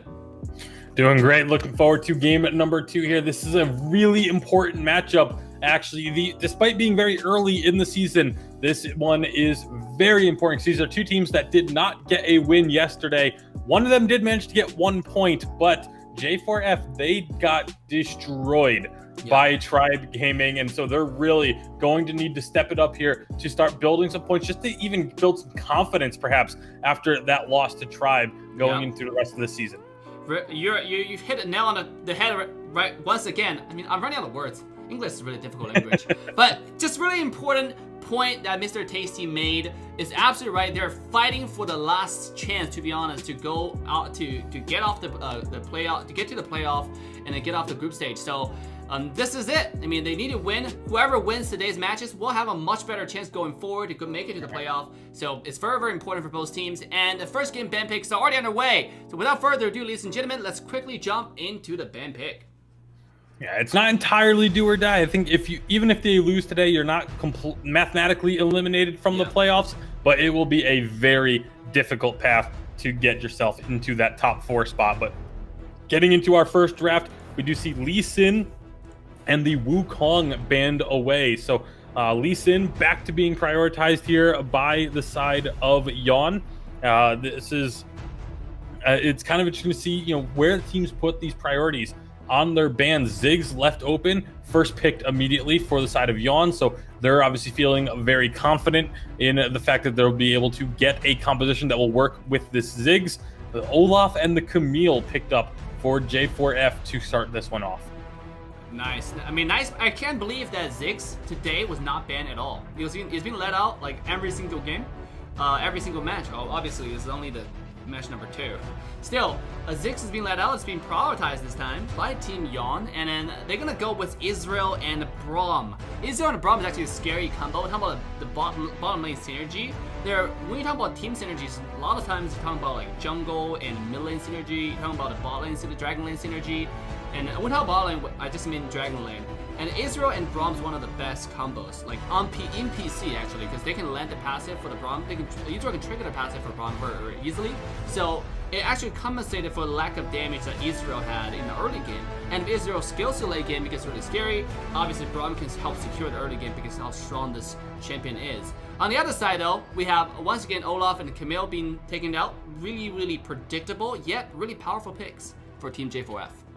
Yeah, absolutely. And, like we said, the Braum had been banned pretty much every game before this one. So now getting through with the Ziggs, this is Yon basically saying, hey, we know our backs are up against the wall a bit. We're going to get the strongest picks we can possibly think of for this game. And so they obviously do feel like the Ezreal is their best AD carry if they're going to be going for a composition that's this loaded in terms of, typical priority picks. But right now, on the other side, it's going to be the Kai'Sa and Rakan to answer that bot lane duo pickup. Really strong on both sides. It all depends on how quickly Israel and Braum can trigger the passive, to be honest. If they're able to do that effectively and do a little bit of poke on top of it, they're going to win the lane pretty easily. But when you have a Braum, I think Braum is best when a team really want to invade with it, because there's no stronger champion than Braum at level 1, to be honest. Like, literally, it's strongest champion when you invade. Even if your team is a little bit weaker overall, but if you have Braum, you can invade. Single-handedly, he can provide the entire team of quad control, to be honest. Like, he provides the entire team worth of quad control. You can just auto-attack everybody or Q everybody, you're good to go. So, I mean, are we going to see that? This entire tournament, we have yet to see just a full-on 4-man invade at level 1. So, hopefully we're going to see something different this game. But maybe we're not going to, because for Team Yon, they're also trying to play safe to get Ziggs scaled up, to get Israel scaled up, to get Fiora scaled up. And that's the win condition for their team. Yep, absolutely. And if they can't get that scaling, then this could be a very quick game for the side of J4F. But right now, they're going to be locking in that Twisted Fate. And if there's anything that screams getting ahead early it's a twisted fate. You know, yes, your laning phase isn't going to be the best, but as soon as you hit level 5, you can jump to one of those side lanes and try and get an early advantage, especially if this is going to be that Camille Fiora matchup. Whoever gets the lead in that is going to be dominant throughout, because they're both extremely strong split pushers. They're both going to be expected to be the ones answering the split push, but if one of them has a lead, guess what? Your opponent can't answer you anymore. So it's going to be very important to see how these teams play around that topside matchup. Because they're both boozer type of Baron laner, so like it's not like Fiora going to this Garen. If Garen just built full tank and even if he falls behind early game, like get to the late game, you still can kill the Garen. You know, like Garen can still just go to the lane and brute force the way to clear the way. But when you go against Fiora and Camille, we have Camille going against Fiora. Those two are squishy bruisers, and if one get ahead, it's very hard for the other side to ever come back. Especially if your team is like even or behind, that's just even worse. So it's all who gets the first tower, but I don't think both sides gonna leave, to be honest. We might see a 4-on-4 on one side of the map and just 1-on-1 throughout the entire game for Fiora and Camille this whole game. I don't think we're necessarily going to see that one versus one the whole game, because like you said, once one of them gets ahead, it's very difficult to come back. So I think both these teams are going to be putting a little bit more of a priority on trying to get their solo laner ahead. In that regard, I do think there is a slight advantage for J4F. I think their ability to get to and help the Camille is a little bit stronger than what the side of Yawn has to be able to provide that assistance. Yes, you have the global ultimates of the Ziggs bomb and the Ezreal to be able to try and help out, but being that those don't hold a candle to being able to actually physically teleport in with the Twisted Fate and be joining the fight, or for Kai'Sa to dash what feels like halfway across the map sometimes to be able to join a fight. So I feel like there is a slight advantage towards J4F if they go for that hard focus on the solo lane. But remember, if this game gets to late game, it's gonna be to the favor of Yawn, just composition-wise. I mean, you get to a point where Ziggs can just throw the one bomb and it takes away 30-40% of your HP, and where that spell is under a 5-second cooldown, you can't go through that. Nobody can live through that. And if you look at the entire J4F's composition, not a single person can say, I can single-handedly tank everything and then still, rejoin the team fight. Everyone on our team is pretty squishy. Now we are now walking to the game 1 between Team Yawn and J4F. Ladies and gentlemen, if you haven't liked, subscribed, and turned the bell on, haven't followed us on Trovo.live, this is your chance to go ahead and do that. Without further ado, let's quickly jump into game 1 between Team Yawn and Team J4F. I'm really excited to see what these teams decide to do, what they bring to the table with this matchup. As right now we see multiple members from the side of J4F going in aggressively into the enemy jungle. They get the gold card stun onto the Ziggs. Not going to be able to really get any follow-up though. So you didn't find the jungler, it was just the mid laner, and Ziggs is going to be okay to just be able to get back to lane. But it is actually going to be a full-on invade. They are stealing away this blue buff from the side of Yawn. So Yawn, how are they going to respond to it? Do they even, I assume they have to know that this is going on. They don't have vision of it, but the fact that TF and now they're going to be doing a lane swap as well but the fact that everyone got to those lanes so late, I think they have to know that the blue buff is gone. And yeah, you can see some pings going down towards the other side's blue, but now with this lane swap, the 2 versus 1, going to be really interesting to see how they do decide to play this. Yeah, are we going to see a counter invade from Team Yawn right here? Because they do have the number advantage just the same way J4F did, invaded their blue. So coming in, Camille going to looking for the engage. Oh, Camille's just buying time because they knew that they had the numbers coming. They delayed a little bit too long, and now just like that, J4F is able to get the numbers into this bottom lane or bottom side of the map, and they deny the counter invade. So this is going to be a 3-buff start, very likely, for the side of J4F. They get the scuttle, they're going to get the second buff, but the red buff is still up for J4F side of the map, but it's a matter of, will Yawn even know that? Will they be aware that the red buff was not taken yet by Olaf? I mean, even if they know that information, there's not too much they can do about it at this point of the game. With Rakan being right here, J4F is going to try to steal away the little F4 the Raptor can to get a little bit of farm. He's way behind on experience. He's only level 3 right now, whereas Olaf is already a quarter after 4. Oh, engage coming in, top side. Yeah, J4 gets that little bit of a knockup, but everyone from the side of J4F is here. And man, they maybe need to put a comma in that name. J4F in the chat for him, because he is just going to be so far behind in this game. Absolutely, J4FF. Unfortunately, for the spirit of esports, you cannot FF in this game, but J4F is way behind. He's 1 level behind right now. Olaf is close to level 5, especially with this camp. And he's going to get the red, is going to secure the level 5, and J4F will have to go home. Continue back to the Raptor camp. Eventually, again, still pretty peaceful game. And if you look at a total goal right now, despite the fact they lost the first blue, and then it was 2 versus 4 scary invade, but nobody died. And at this point, they're actually 1,000 gold ahead in the favor of Yawn. Yeah, and that's just because they haven't been doing the same level of rotations. But it is going to, this entire focus for J4F has been putting this Jarvan behind. And he is currently about 300 to 400 gold behind the Olaf, which is not a spot you want to be in as a jungler. But the side lanes have been able to just farm basically freely while all these other rotations were happening. So that's why that gold is still looking like is still currently in favor of Yawn, just because of the fact that they weren't making those rotations. They weren't leaving the lanes to be able to help out their jungler. Yep. Absolutely even game so far. The first dragon is going to be the Ocean Dragon. Not the most important dragon. Are we going to see like tower siege, tower trade for the dragon strategy? Are we going to see a 4-on-4, 5-on-5 dive? It's been a pretty isolated lane on the top side. I mean, initially we do see a little lane swap come from J4F, but eventually they swapped backwards to the normal position. So right now it's going to be the 1-on-1 top side. Fiora does have the 1 level ahead compared to his opponent, and Dragon's coming up in 8 seconds. Yeah, and this is a situation where it's crucial for J4F to get this dragon, even though it's not the most important dragon individually, but they put so many resources into putting this Jarvan behind and trying to deny this Jarvan from being able to be effective, that if you then still let them come in and get this dragon, then everything you did at the start of the game was for naught. So they really need to be on top of these objectives and making sure they continue with this priority that they're trying to put on. Because again, if Jarvan is just able to go ahead and farm up, take some objectives, and the rest of the team is able to find kills, then what was that whole early game even for? Yeah, absolutely. But still, if you look at it like a lane position right now, it does seem like Team Yawn has the advantage, have the map control over their opponent, and they're starting the dragons at 50%. Also being used, here we come. And Jarvan's going to be dropped low. He's not quite going to fall just yet. Kaisa tries to get in the backline, can't finish him off. Instead, it's Rakan, the first one to fall for first blood. Here comes the dragon. Is going to be getting stolen by red team. So J4F are able to secure that objective, but they do lose out when it comes to the kills, as now Kaisa is going to be retreating under this turret, but still goes down, and Fiora gets away. So 3 for 1 when all is said and done, but the dragon does go over.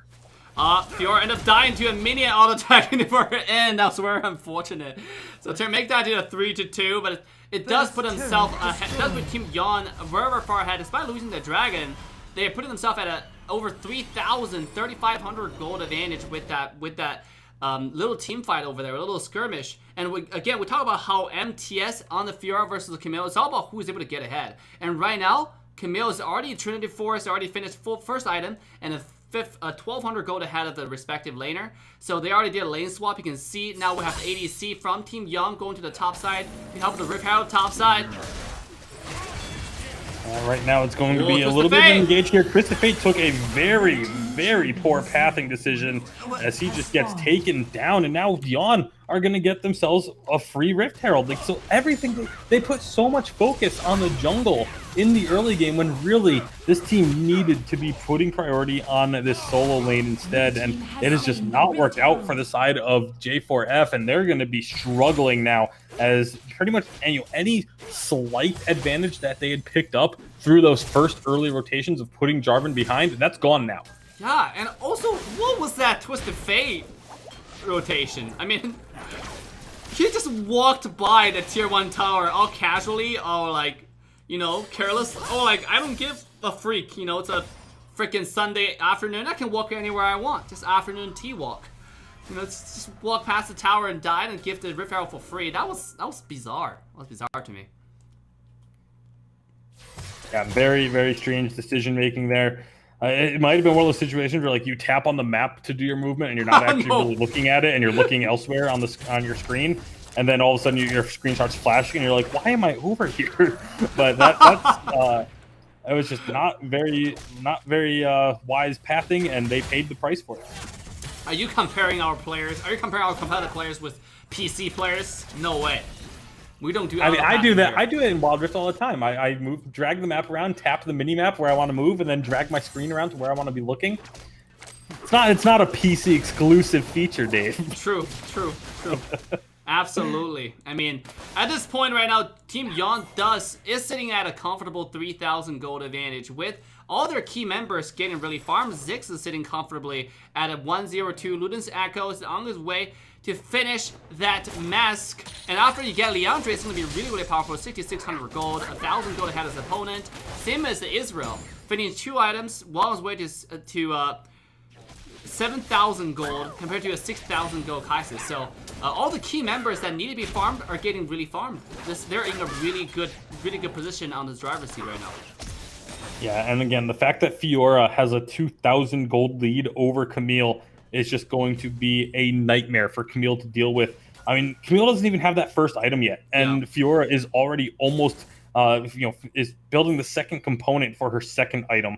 So, granted, Camille did prioritize the teleport, so it does have the tier 3 boots, whereas Fiora is still on tier 1, but that's just a strategic decision there where it looks like J4F, they're really wanting to focus on the jungle and on these jungle objectives, but they've not been able to execute on what they're trying to do. Yeah, especially if you prioritize level 3 boost, then you really have to prioritize the first dragon. The fact they got the dragon, but again, the dragon doesn't really offer a lot of gold experience. It kills does, and lost that many 3 kills in the first team fight really hurted them, and it does give Yon a huge head start in this game. Still though, they're not out of the game. 4,000 gold, 5,000 gold, all the way to 8,000 gold. It all can be turned around in a matter of one team fight. It all depends on how they execute starting from this point on. Yeah, Yon goes ahead, drops the Rift Herald. It does get a charge on that mid turret, but it was all just a distraction as they are working on this dragon. Twisted Fate teleport's going to come in. Braum standing on the front lines, blocks some damage. Olaf gets through, does get the steal. No, doesn't get the steal. Excuse me, sorry. A fight's going on. I need to pay more attention to that. As right now, Joey is going to be trying to get some Kai'Sa comes through the back line. Here comes the teleport as well, but it's already a fight won for J4F. Camille dives into the back, gets the 2 kills. It's actually going to be the Kai'Sa that picks up the second kill there. So a great team fight off the heels of that dragon take. Yeah, I mean, we talk about how everything can be turned around. One team fight when Kai'Sa, when I Can't Driven TFT stayed alive, they were able to win. They were able to just completely turn the tides around. Right now, they're shrinking the gold differences to merely a 1.5 thousand gold. That's almost like nothing. That's 10 minutes into the game. We're talking about 10 minutes game, like 1,000 gold differences, like 100 gold a minute. That's nothing. That's not even like full. That's not even half an item for one person. If you even it out across the entire map, like there's no item difference actually on every single player. I will say, while that fight was going on, even though J4F did win that fight pretty decisively, Fiora was just split pushing up in the top lane, did take down that top outer turret. So 2 turrets destroyed for the side of Yon to go along with the 1 dragon that they did secure there as well. So again, things are very, very even in this game. The Fiora and Camille matchup is still very much in favor of Fiora with 2 items completed, but the team, it's more of a team focus from the side of J4F, whereas Yon is very much just letting Fiora do her thing and hoping that she can be that split push threat that is going to deny the members of J4F of being able to make full team rotations. Whew, what an intense game so far. Like, again, both teams need to win this match. They really need that 2 points. This is life or death, right? This is going to the playoff, getting some money, getting some prize money. Oh, TFT once again. TF caught again, a second time. The Twisted Fate just is trying to walk to his team and just gets completely caught out, isolated, and dropped. We'll see if they're going to be able to make anything happen off of this. Last time it happened, they got themselves the Rift Herald. Obviously, that's not an option at this stage of the game, and there's no dragon, but they're going to maybe look for this Baron. They're going to clear out the vision at least. And yeah, no, they start this one up. This is a very early Baron for the state that this game is in. Whew, TF key is the key for Team Yang to win this game. It's twice. Very questionable rotation path, to be honest.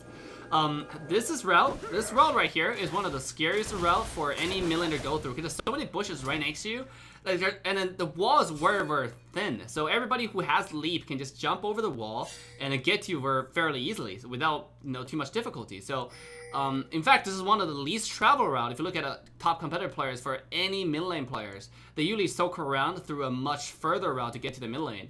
Obviously, TF key, walking through the dangerous path and paying the price for it.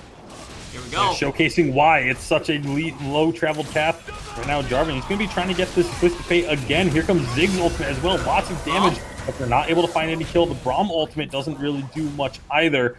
So it will just be everyone backing away, getting out their lives. But that's multiple ultimates used. 4 different ults used in that little skirmish to not get any kills.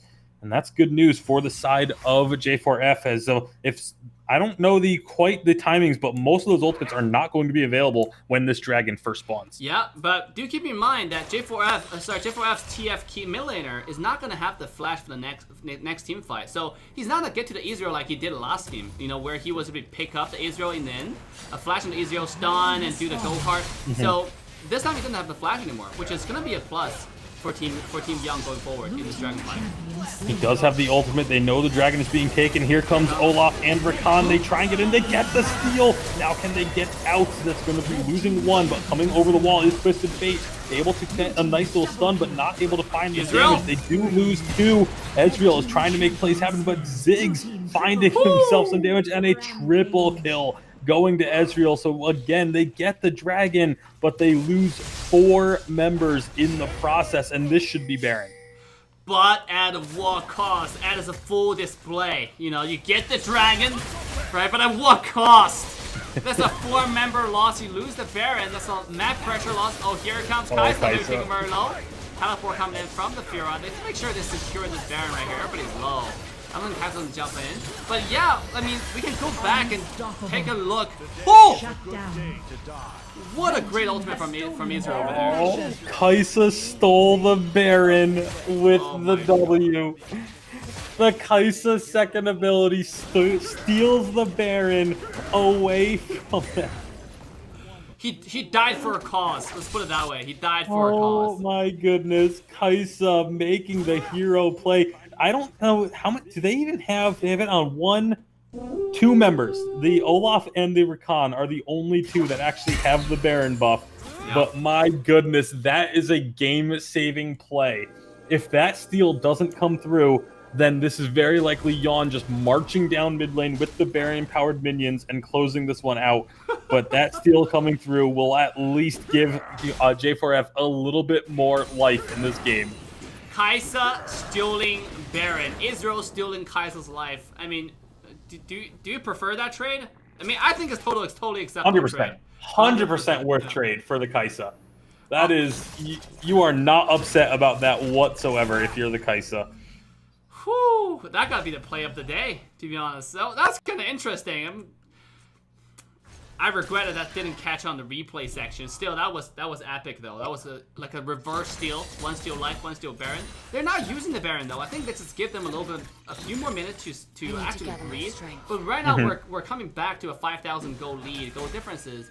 And then as I pointed out in the early stage of the game, if this game scales to late game, it's only gonna get worse and worse for Team J4F. It's not gonna get any easier. Yeah, they do need to find some way to make some plays. I mean, this Kaisa is really going to have to just start popping off as we're getting later and later into the game. Getting up there in terms of items is pretty well kitted out. But will it be enough is the big question of just will they have enough damage when these team fights start happening now that we're plus 15 minutes into this game, as the next objectives that do spawn are going to be so crucial. Olaf using the blast cone to get himself out to safety. That could have been a very, very difficult situation if Olaf goes down there. But instead, Kaisa now going to be pushing in this bottom lane. Nobody is here. The Fiora is going to make their way over. So we'll give time for I Can't Draven to back away and get recalled back to base and maybe get some more items into their pockets. Yep, Kaisa's sitting at a close to 14,000 gold, similar to Israel. So the ADC have like literally no gold differences. It's all coming down to who can survive, who has better positioning. Rakan, speaking of positioning, and Rakan is going to be able to get out. No real troubles there. Everyone just kind of walks away. Lots of GA starting to come through. J4 has his Guardian Angel up and ready to go.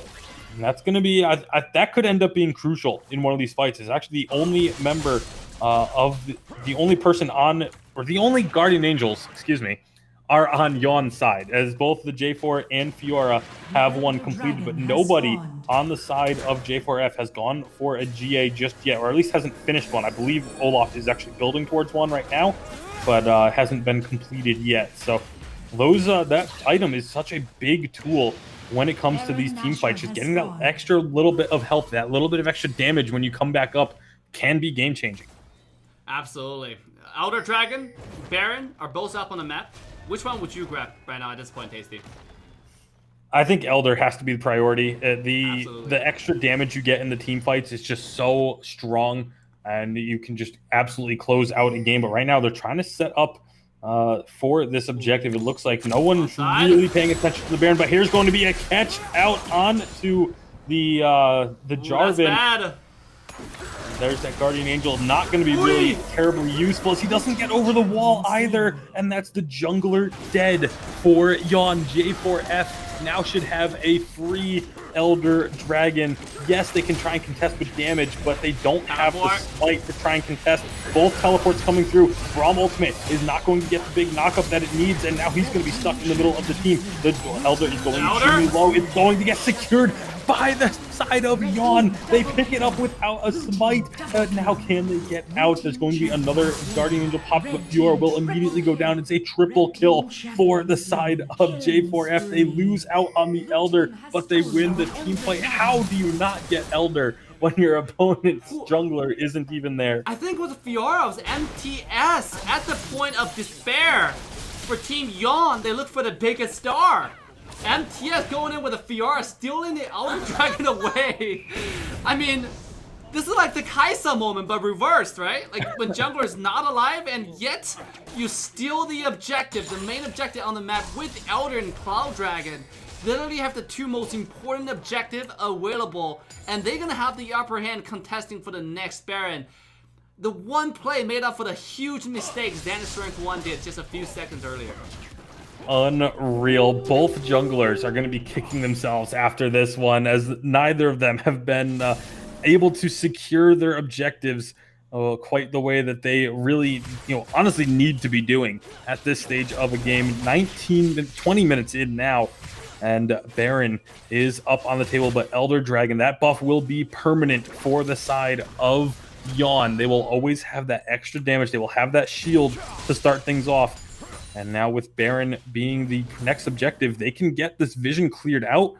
There is that Scuttle Crab that's going to be providing vision for the side of J4F for a few more seconds. But other than that, there's not a whole lot of vision up on this side of the map. Not that much vision at all.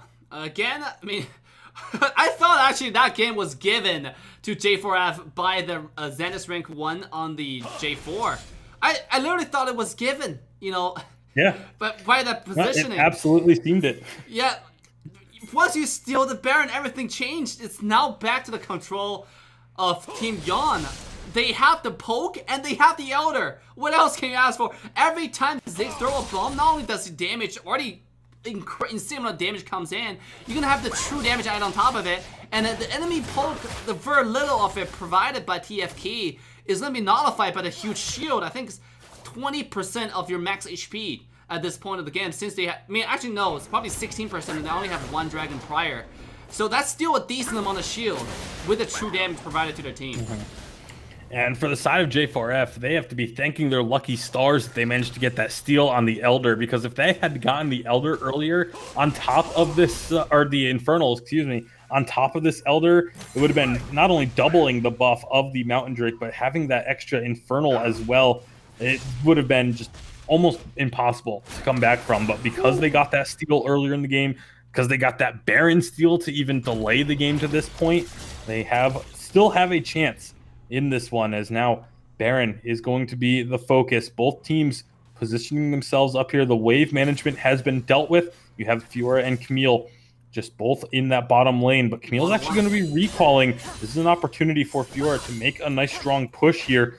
Maybe even look to try and start this Baron. They do have the teleports up and ready. Everyone has ultimates, all summoners ready to go, Dave. This is going to be an explosive fight. So much damage onto the Braum, courtesy of TFT.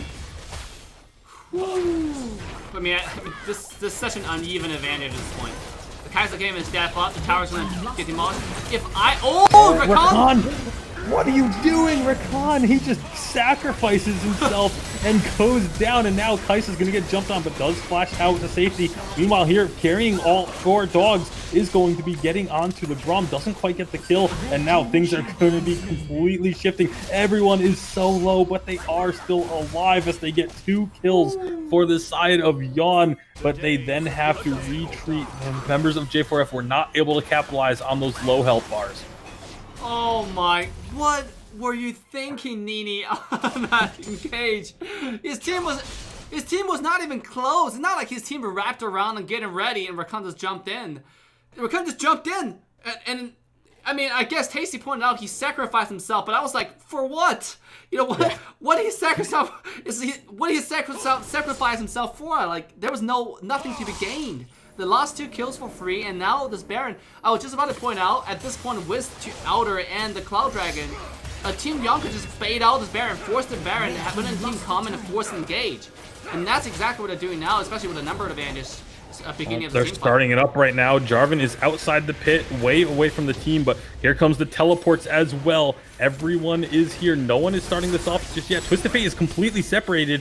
He's keeping the Baron aggroed for a little bit, but now here comes a fight. There's going to be Jarvan jumping in, but here comes the Kaisa and Rakan as well. The Ziggs ultimate is going to hit 3, but it's not going to be enough. There's going to be lots of damage preparing for dogs. Tries to get onto 9, but 9 survives and kills him down. And Yawn have just about secured this one. Fiora goes golden, but it's just going to be delaying the inevitable as Yawn get the team fight win and should finally be able to close this game out. Delaying the inevitable. What a say. I mean, you can't do anything at this point. I just said they could have bait out the team fight because they can do whatever they want. They can just run over the game because of the Elder. The team has the Elder, literally have I think 95% of the chance of winning throughout the entire competitive scene for a Wild Rift. You don't lose with Elder. It's such a strong buff. And they were. I was actually surprised that they were dragging the game out for a little bit longer than I thought. They could have forced a Baron a lot earlier. Still, they closed out the game. Big congrats to Yawn. I mean, yeah, Yawn for coming off on top in this game. Wow. Yeah, what a wild game, and that's just game 1. This is game 1 of a best of 3. Yawn do get the win in 24 minutes, but this was a wild one to kick things off for sure. Whew, look at the damage from Ziggs. 37,000 damage. That's a lot of damage. I mean, the damage all across the board is kind of insane. Twisted Fate had upwards of 32. Over 30,000 as well. Yeah. Joey on the Ezreal was just bumping up against 30,000. Like, it was just crazy amount of damage for everyone. Even the Braum was getting up there. 10,000 damage for the Braum is just, again, a wild back and forth game. There were great plays. There were some really questionable plays, but in the end, Yawn pulling off the victory, getting themselves to that point. You know, I thought TF key was a key for Yawn to win the game. It turned out to be Nini in the late game. I know it was what was that? But again, you saw the damage chart. Like Tasty pointed out, the Israel and the Ziggs are doing insane amount of damage. 30,000 per pop, so I show you the poke composition at its finest. This is why you pick those 2 together, because they can poke, they can end the team fight effectively before it even begins. They can make you so low where you're not in the state to compete for any objectives. But when you have Elder, everything changes, and you have the Elder this time on the side of Team Young when it's not supposed to be. It's supposed to be on the other side. So I mean, what a game, but big congrats once again to Yon. And with that, we're going to take a short break, ladies and gentlemen. Do not go anywhere. Get your popcorn, get a soda. I say that over and over again, but it's so essential for you to stay around and share the stream with your friends. We rely on your share for the stream to spread awareness, to build a North America competitive scene. We need more and more viewers to get to notice the tournament right now. With that, we're going to take a short break. We'll see you guys in a little bit.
Alright, ladies and gentlemen, boys and girls, welcome back to the Mobile Mayhem North America Wild Rift Tournament Season 1. We're now in a match 2 of the week 1 between Team Yon and J4F, with Team Yon 1 point ahead. Very risky point, but they earned it. They earned it fair and square with some incredible plays from both teams last game. But before we get to game 2, ladies and gentlemen, first, how are you doing, Mr. Tasty? Doing great. Looking forward to seeing what game 2 has for us. I mean, game 1 was absolutely wild. I really hope that we do see these teams kind of cleaning it up a little bit, being a little bit more on top of things. And, especially when it comes to the jungle role in particular, would like to see that cleaned up a little bit. But, I mean, that first game was nothing if not exciting to watch. So absolutely looking forward to seeing these two teams go at it some more. All right, guys, make sure to drop that follow, drop the subscribe, share the stream with your friends. The second game ban pick is already underway. Without further ado, let's quickly jump into the ban pick first. All right, as we take a look here, it's going to be that Ziggs banned away by the side of Yawn after they picked it in game number 1. So they are saying, all right, we can't pick it anymore, so now neither can you, as it will be the Wukong then followed up as the second ban. And then Garen, first picked for the side of J4F. Hey, Tasty, do you believe feng shui? I'm sorry? Do you believe in feng shui? That's the, your surroundings, affect kind of how you feel, right? Exactly. See, the reason why I said that is, when you're winning with something, you want to make sure you took that away from MTP, because they might try to take that winning feng shui away from you. You're like, no, I'm gonna deny that. I took Ziggs game 1, I won with it, I dominated.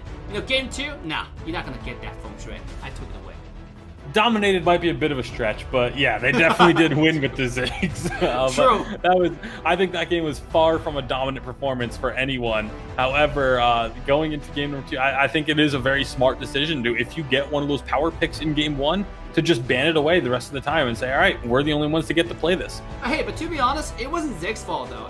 He did his damage. There were many missed plays. There was like a Baron loss to a Kai'Sa skill 2. There was a J4 getting caught at an awkward position right full Elder. I mean, there were just many plays that kind of put their team in that position to begin with. Yeah, for sure. There was definitely some mistakes being made of Renekton being hovered here. Ooh, I would love to see Renekton come through. I actually really like Renekton. I just think it's one of those situations where a lot of people just haven't quite gotten familiar enough with him as a champion to be comfortable playing him at the top level of play. But absolutely. I love this champion. I'm 100% with you. I think people just haven't got their chance to wrap their head hand really around this champion. When Katarina first came out, we had the same thing. Everybody was saying Katarina was just a garbage champion. I was the other way around. I was like, I just think people are not used to it. I wasn't getting the chance to play that champion that much. But sure enough, 2 weeks later, it became a must-ban champ. But yeah, it was really funny watching the community reaction to Katarina go from Katarina needs a buff, she's useless, to Katarina needs to be nerfed, ban her. We need bans so that we can ban Katarina without Katarina ever getting touched. It literally become a never picked champ to a must pick champ. It's so strong. It become a noob stomper in the game, and that's exactly, I think, might be the case for Renekton. Now I haven't seen enough, so look forward to see more pro players to get to develop this champion. And this is exactly the reason why we play all-around ban pick. Because if you don't play all-around ban pick, nobody's gonna touch the champ. Because in pro scene, people are really cautious to play a new champion. When you're winning with the thing, with one strategy, you don't want to change. Because you can pick whatever in a new game. You can start over, start fresh. Whereas in all-around ban pick, you don't have that luxury. You have to explore new territories.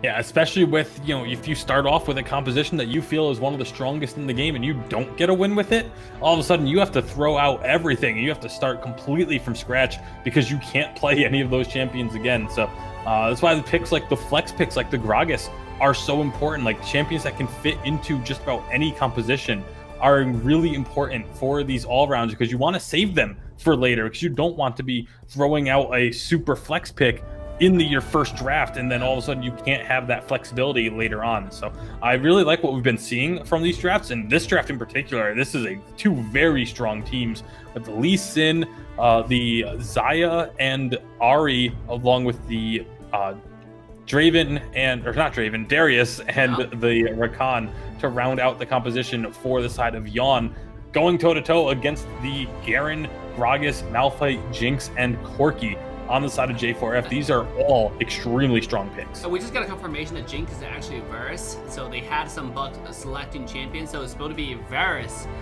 with that Malphite or with that Gragas. Most likely it's going to be the Varus with Malphite on the Dragon Lane.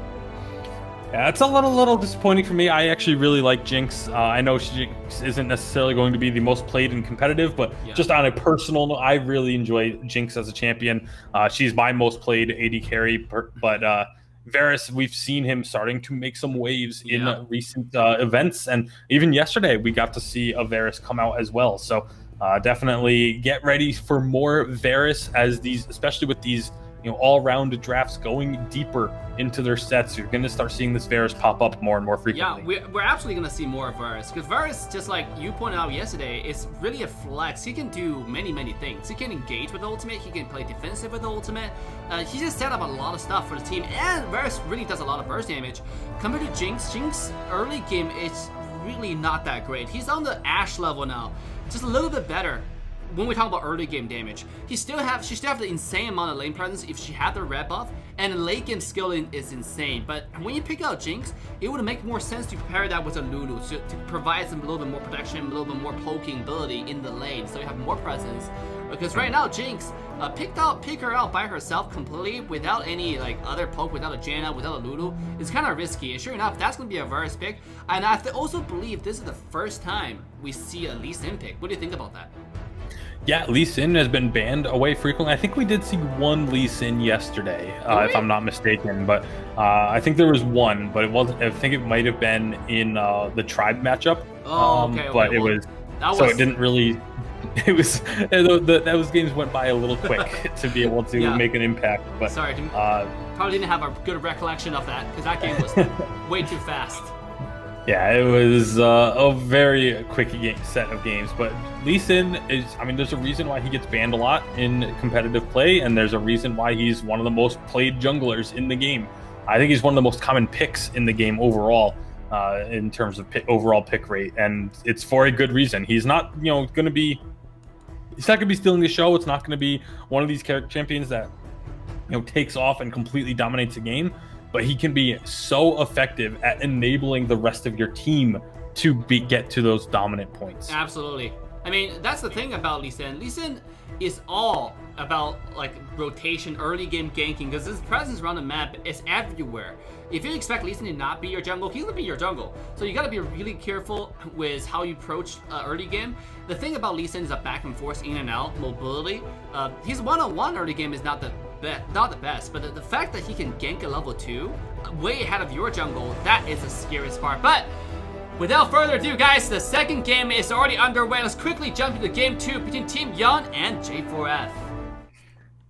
All right, let's get to it. Let's see, will J4F be able to pick up their first victory of Mobile Mayhem Season 1, or will they be leaving with a big goose egg next to their name at the end of this week? This is a really important match for them. They really need to get this win, because if you come out of week 1 with 0 points, you're almost guaranteed to not be making the playoffs at the end of the season. There are only 2 weeks of playoffs. So week 1, second day, it's almost towards the middle of the entire playoff stage. Only 6 teams playing a round robin. You really got to try to get a point right now. And more than getting a point, I think this is a pride match. This is a game that you declare your positioning, your standing in the North American competitive scene, to say that, hey, we're a team worth noticing. We're the team worth you guys marking your calendar for the next tournaments. So it's all about that pride, if you know what I'm talking about. Yeah, absolutely. And especially for, like I said, a team like J4F who, got stomped by Tribe yesterday and then came in and were so close to picking up a victory in game number 1, but just a couple of mistakes end up causing the game to tilt the other way. Their morale has to be a big concern going to this game. And if they don't pick up the win here, I'm worried that they may not be able to recover from it for the rest of the season. Yeah, absolutely. But it's not going to be an easy road ahead. It's not, absolutely. If you look at the lineup they're going against, the bottom side, despite how much Varus can do, Joey and Stovey on the Zion Rakan combo is too strong. Like, they're already winning lane, and they're gonna most likely start with 2 River Scholars here in game 2. Yeah, they have a big opportunity to get that strong start. This is going to be that bottom scuttle secured. So yeah, double scuttler for the side of J4F. Excuse me, for the side of Yawn, as they're going to be able to have that nice early experience and gold lead. And Lee Sin is even looking to make this a steal on the red buff, or on the blue buff. It was Gragas was... not Gragas. I am just all over the place apparently right now. Yeah, I mean, I understand. When you see a Lee Sin at a blue, you always... I mean, I automatically usually think that's the blue Lee Sin going to the red side blue buff. Yeah, exactly. So that, I mean, that makes total sense from a spectator perspective. Because right now, remember, we're watching from a spectator perspective, so it's not reversed.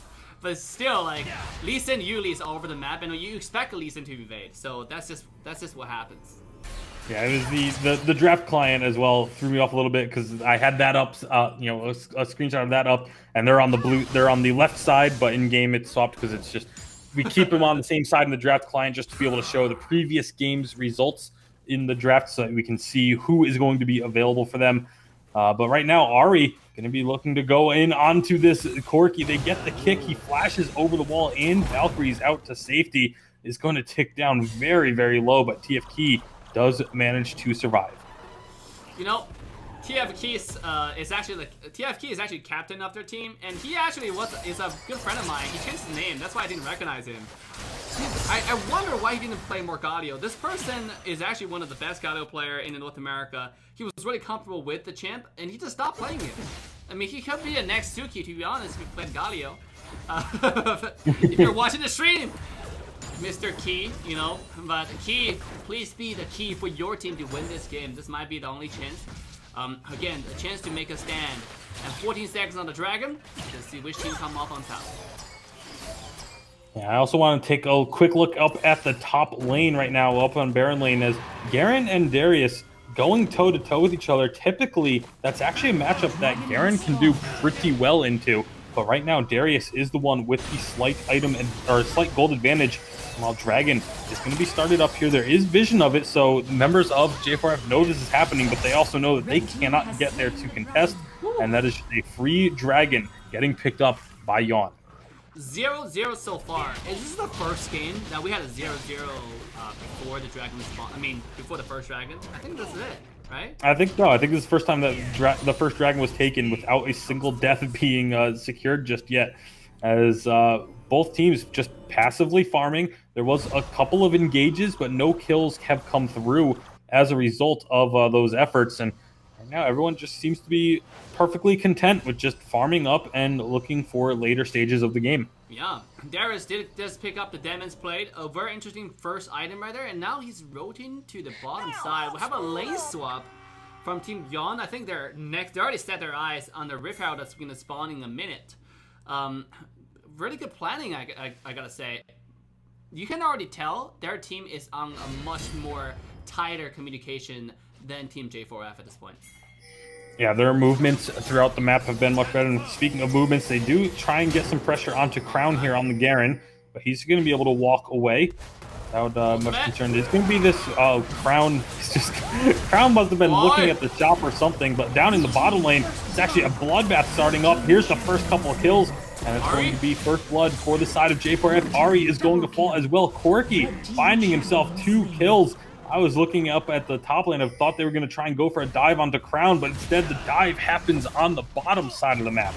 And not only did they do that, it seems like a tower race. Who's going to get the first tower? Lee Sin, and they will get it. Lee Sin and Rakan able to secure the first turret, as the second turret will fall down in that bottom lane, so they do go 1 for 1. But Rift Herald has just spawned, and Yawn, because everyone from the side of J4F was down on that bottom turret, have the perfect opportunity to just quickly grab this objective as well. Yeah, looks like both teams is making a way over here, but we're not gonna see too much action here. The bottom side dive though, Team TF Key again, the star of J4F. I am looking out for you, my guy. Carry the team. He was able to. Go ahead. Go ahead. I was just gonna say, able to get that double kill on Corki. Corki's one of those champions that once you get a little bit of a lead, you can start to take over a game extremely hard. He is, you know, there was a couple patches ago, Corki was like the #1 champion in the game. Everyone that was trying to climb ranks was trying to get Corki. You know, it was also interesting. When Corki first came out, it was a time, it was just in a slump. Nobody wanted to pick him. He's like scratching, like itching at best. And then they buffed him. And then they over buffed him. Not only did they buff the champion, they also buffed some core items along with it. So now Corki was just, doesn't matter how much they nerf it, it's still going to be at a really comfortable spot. This champion, if Snowball, like you pointed out, is going to be a force to be reckoned with. Because when you have Corki mid lane, you're going to have 2 ADCs. So who do you kill, right? Like, he's going to be not only does he do insane amount of damage in Pokemon, he's going to be really good at taking down objectives, taking down towers. Is an ADC in and out. So 2 carries, and if you let J4F to scale in this game. It looks like there might be a play here up on the top side as Gleason kicks the Garen out from under the turret. They have so much damage, but he's able to flash and walk away, but Garen walks back in, and that's going to be a death sentence. He could have maybe walked away. It would have been tough with Ari coming in, you know, would have had that charm, but walking back under the turret was absolutely not the play. As they get the kill, they get the turret, and Yawn starting to build up a little bit of a lead. However, J4F is going to be responding here in the mid lane with a little bit of a push, but they can't quite get that turret for themselves. And now it's going to be a numbers advantage for Yawn as the dragon spawns. Ooh, everybody's coming to over here. Rift Herald being sent out in the mid lane. Team Yawn really want to secure this objective. They do not want to play a sloppy game like last game. Xanax rank 1. This is also a game that he redeems his dignity. Speaking of that. Oh my goodness, Gragas just getting absolutely melted as Rift Herald collides into that inner turret. And now with the kill picked up already, that's going to be the members of Yawn going for this dragon. Looking for some kills on the backside is going to be that Varus ultimate, locking them up, but Rakan goes in, gets the knock up, and gets out. Just buying time for this dragon to continue taking down, but here comes the team. Corki flying over the wall. Red team does secure the dragon. Now they're looking for some kills. Garen comes on the backside, doesn't get the execute, but he is going to be able to find himself a kill. But the Xayah is finding plenty of damage, and now they're chasing this Garen down. He's got nowhere to go. He's going to get 100, but Gragas makes the save with the ultimate, will get him out of there. But all things considered, this is still advantage to the side of Yawn. A great play. I mean, quite close, to be honest. A nice attempt from J4F. You know, Corki's double dashing into the pit, doing a lot of damage, but unfortunately with just 4 on 5 is not enough considering Darius, how big Darius is at this point. You can't kill him. It's take them eternity to kill this Darius, and then let alone you have to deal with like Lee Sin flanking and the really farm Xayah and Rakan engage. So whew, I might as well just give up the dragon, to be honest. Baron Nashor has spawned. Yeah, it was a tough play there. They wanted to try and make that play happen, maybe catch them by surprise, but unfortunately it didn't quite work out. And J4F, you know, looking at their itemization, they're going to have a pretty good time as this game continues on, because the damage from the side of, Yawn is going to have a pretty good time, because J4F, their damage is primarily going to be physical damage. You have Garen, Varus, and Corki, who are all going to be doing a lot of physical damage. And then you have Malphite and the Gragas as your magic damage, but they're both going to be building primarily tank. So it's going to be a tough go of it, although it does look like maybe Varus is going to be going for a little bit more AP heavy build on this champion to try and even that out. But right now, the armor being built early for the side of Yawn is going to be eliminating a lot of the damage that they can take. Meanwhile, they're trying to hunt down this Garen. He is going to be able to flash away, but that's going to be a big tool not available to them for the next few minutes. Ooh, looks like a dive, like a clash on the bottom side. It does like J4F want them to run away, but nope. Now, I just want to make a little bit note right here. Corki does do majority magic damage, though. He doesn't mix. He skills with both, but his damage output is mainly magic. So they have a mixture of both. But Varus does auto attack, does a lot of magic damage. Oh, here it comes bottom side. There's a big fight right now. It's going to be a lot of damage being done, but the Malphite is the first to fall. He gets dropped. The Garen is going to be the next target for the side of Yawn. They take him down too, and that's a double kill for the Darius. He doesn't get the resets on the ultimate, but doesn't need it. Varus trying to hold things off, but Lee Sin connects and gets the kill as well. 4 members down without losing a single target yourselves, and Yawn are starting to run away with this. They definitely are. I mean, oh, Corki losing 1 versus 4 right now.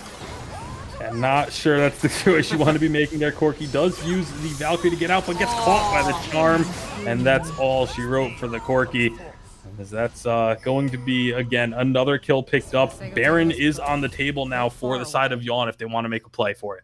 Oh my goodness, that's a painful play. They should have let a tower go, to be honest. They could have just calculated the next objective, camp at something further down the road. When you're behind, you cannot try to take a very obvious frontline team fight one-on-one against your opponent. At this point, you can smell the loser morale from J4F. You saw the blue team refuse to surrender coming out. I mean, that's never a good sign. That's really never a good sign. Yeah, absolutely not. It goes to show kind of where their morale is out. Malphite getting completely caught out, uses the ultimate to get over the wall out to safety, or at least relative safety, as here's Lee Sin to finish that one off. Lee Sin gets himself away as well, and that's just another free kill going to the side of Yawn as Dragon is about to spawn. That is not the time to be getting caught out. Yeah, that's not a time to die, especially their team really rely on the Malphite as the main engage. I mean, Malphite now, with Malphite being down, it's going to be a free Dragon. Gragas might come here to steal. It might be a little bit too scary, and no, and now Gragas is very, very low. Yeah, they're not. The rest of the team's not going to be able to get over the wall to try and re-engage onto this fight, but they do get the Infernal Dragon. It's all 3 dragons this game, and the earlier Rift Herald going the side of Yawn, as absolutely Zenith rank 1 redeeming himself thus far in this game when it comes to controlling the objectives. Wait, I thought it would come to Smite. Because really it's just a Smite war, right? But see, a lot of times when people blame jungle for smiting, you have to understand, in a cluster of team fight, a lot of times jungle would use a smite on the champion. So it's not about missing the smite, it's really they don't have it. So a lot of times it's a team coordination that result in whether you have the smite or you don't have the smite. It's not just jungle's fault alone. So I mean, we're being a little bit harsh on the Zenith rank 1. Still, great job redeeming yourself in this game. Coming to now, they do have at a really good spot with 3 dragons under their belt, a 11,000 gold advantage. I mean, Team Young looking to running away with this game. Yeah, they go ahead and secure themselves a Skull Crab at Baron. They're going to want to start this Baron up sooner rather than later. You got to feel like, as they're trying to find maybe a fight here as well, just forcing J4F to have to come answer them every time that their vision goes, that they leave vision. There's a threat of Baron being started, and J4F are trying to stick around this area, but now the resets are going to be coming through, so a little bit stronger for the side of Yawn as they get some recalls on some key members to be able to go purchase some items. Yep, look at Lee Sin. 3 core items already being finished up. Very tanky, very strong. Malphite gets the ult onto 2, but are they going to be able to follow up? Instead, it's just going to be Malphite melting down. Crown can't do anything on the backline either, and it's just going to be Gragas falling next. Flashes over the wall, doesn't matter. That's 4 kills secured now. It's just the Varus who gets away with his life, but he's not going to be able to defend this base. Minions are here. This is going to be game, and Yawn are going to be taking the 2-0 victory. Oh my god. This game, I gotta say, a lot more cleaner. We see a lot more cleaner execution from Team Yawn. Last game, they had the advantage. You can see that team a lot more coordinated, a lot more trained. But there was a lot of mistakes that being committed by the Smite, by the Jarvan. And this game, Zenith was like, yeah, that's it. You know, I'm done fooling around. I'm done messing around. This is the time. I'm going to show the world. And sure enough, what a clean game this is. 15-3 and a 5-0-7 on Lee Sin. Who would you give the MVP to this game? That's a tough one, because I think a lot of people played really well this one. I think Zenith rank 1, just for the fact that he redeemed himself on the objective control. I think we'll go there for most improved we'll say, instead of MVP. But yeah, absolutely of team performance. We talked about it in our first match, but now here in game 2, we see it again, where 4 members of the team all within a few hundred gold of each other, and even their damage was extremely similar across the board for all 4, everyone except the support getting in on that action. So really a team effort from the side of Yon this time. Well, like what you said was most improved. Everybody did well. Everybody did okay. I gotta say, still shout out to my boy TF Key for putting in effort, getting the SVP, getting a double kill on the bottom side of dive was good.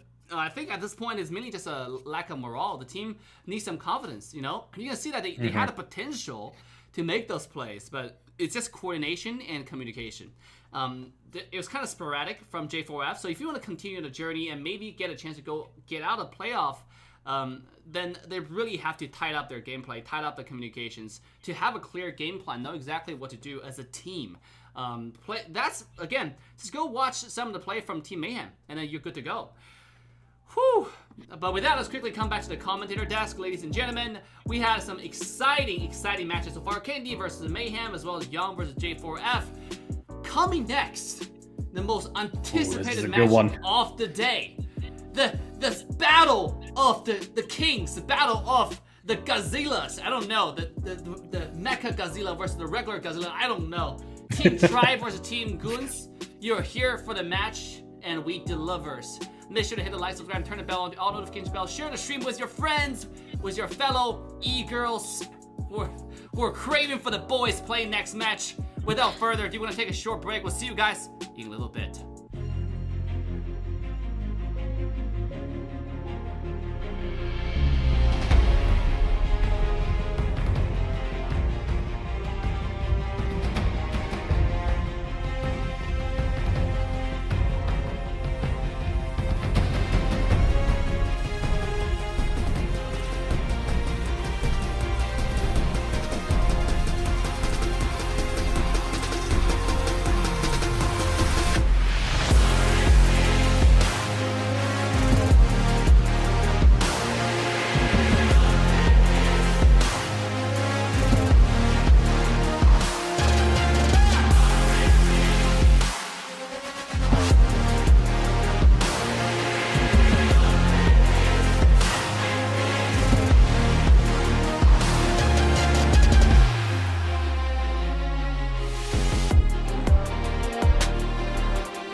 Alright, ladies and gentlemen, boys and girls, human and pets alike, thank you for the patience. Welcome back to the Mobile Mayhem North America World Rift Tournament Season 1, Match 3 in Day 2, Week 1.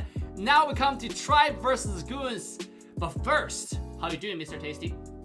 I can't wait to get into this matchup. Before the break, you said this was the match of the day. This might be the match of the group stage. This is the one that, as soon as I saw the rosters and I saw the teams competing, this was the game that I wanted to watch. Tribe and Goons going toe-to-toe. This should be an absolute banger. Yeah, I am looking forward to it. The first game ban pick is already underway. Ladies and gentlemen, as you can see on the match of the day, this is going to be the last match tonight. If you haven't shared the stream with your friends, got your family, got your grandparents to share the stream with their grandparents' family, and get them to get their kids come over, well, you're missing out. What you're doing, go get to work. You know, the first game ban pick is already underway. Without further ado, let's quickly jump into the ban pick. Now let's see what these teams are going to be banning away, what they're going to be looking to pick. We do see Olaf getting the ban treatment from Tribe. Ziggs, not surprising to see him banned away as well. And then Tribe going for that Gragas first pick, that flex pick. Gragas can go in so many different roles in Wild Rift that it's, I'm actually a little bit surprised to see it first picked in the first game. It's one of those picks I would often leave till a later game with the all-round draft mode. But, they want that flex early on. They want to be able to, win this matchup right off the bat. Whew, very spicy. I mean, this is what you expect coming from these teams, right? They respect ban, and they ban the champions that you know that have the best chance of winning. Both teams have players who are really, really good with Ziggs. Both teams have players who this Olaf, I need to wrap my head around this Olaf. Maybe I'll play a little. I just don't think Olaf is a really good champion if you play solo queue. Maybe I'm wrong, because I play Olaf solo, nobody helped me get anything, and it doesn't matter how strong I am early game, it just feel like I skill off, very quickly. But in competitive, it might work very differently. You might just need that brute force to secure objective, to fight early games. That's why it's so powerful. And we got some pretty meta picks. No surprises there in game 1. Yeah, not at all. I mean, having the Malphite and the Corki, both very much expected, and there's going to be now on the side of Tribe, their next two picks, hovering over the Xayah would make a lot of sense. Wouldn't be surprised to see if they pair it with a Rakan or an Alistar. Max Green, we know, is an extremely talented Alistar player, but they are going to go for the Xayah-Rakan pairing, so they have their strong duo bot lane locked in. Yep, the strong duo lane. Whew. I know, I love this combo. Like I said, I just didn't know why people would pick Kai'Sa in this situation. I never understand, because you have this combo, you run for it. I mean, they have a lot more synergy together, they offer a lot more buff to each other. So, I mean, Kai'Sa is a strong pick, don't get me wrong, but Kai'Sa can also work with a lot of other choices. You don't necessarily have to, kind of debundle them just because they're strong. Remember, this is all-round ban pick. You want to use combos champions in synergy. You don't want to just kind of spread them around. You can, if you want to kind of save powerful champions for different games, but I do like the strategy where you just go with synergy for different comps. A pick for synergy. Yeah, absolutely. And Braum, we've been seeing Braum banned away so frequently, but every time it is allowed through, it generally gets grabbed. But maybe, they're actually going to swap to the Janna last second and lock that in with the Varus. So no Braum this time around. Maybe saying, hey, we'll have the opportunity to pick Braum in game number 2 if we want, perhaps, and getting the Janna for now. But it's going to be that long-range team fight for the side of Goons right now with Malphite, Corki, Janna, and Varus. There's a lot of range poke and harass on this side. Yeah, I gotta tell you, I love the Janna with Varus. Again, I think for a lot of champions, it's more that when they're not sure that you're gonna dive and do a lot of damage diving, it's a lot better just pick up more protective support. Then you can let the ADC do their thing and make sure they don't die. And then when it comes to team fight, let Varus poke, let Varus do his things. When people dive you, Janna is one of the best peels in the entire game. And if you look at Goon's composition, they have engage and have disengage at the same time. So they have both. It's a little bit more on the balance side. It's like buying mutual fund rather than buying stock. Yeah, absolutely. And it's going to be keeping a lot of that protection in mind throughout the rest of this draft. And Tribe, they're going to say, you know what, you're going for protection. Well, we're just going to double down on the aggression with Lee Sin and Twisted Fate being picked up. Those are two champions that want to be diving on in and getting those target locks onto something like the Varus or the Corki, knocking him out of position with the Lee Sin and locking him down with the Twisted Fate. So be very interested to see how those interactions go as we hit once we hit especially the mid game, where things are going to be lying. But now Vi being hovered as a potential final pick for Goons. This would be fairly surprising to me if it gets locked in, but I would personally love it. Vi is probably my favorite champion in League of Legends, and it does get locked in, so let's go. A little bit of not sure how Vi really fits into this composition. You have all this poke and harass, and then Vi has to go in. Like, when you go in with Vi, you are locked in. You are not getting out of that fight. Well, at the same time, see, Vi, my assessment for Vi has always been this champion can engage in early game skirmishes, but also she's one of the best PO late game. Because the late game, then if Vi just dives in by herself, because you know when Vi uses her ultimate, she chases you no matter what. She cannot stop the ultimate. So what happens if somebody can flash away to her team? Vi become isolated all by herself, and she might get caught out. So a lot of times in late game, you can just use your Vi to disengage or protect the person who's trying to dive your carry. So you actually act more of a pill protection type of jungler than a jungle who focuses more on engage. So this is more of a flex choice. That's also why I agree with you. Vi is one of the better choices in the entire pool of junglers in League of Legends Wild Rift. She's so flexible, and it doesn't hurt that she has one of the best skins as well. The project skin. I like the project skin. That's so cool.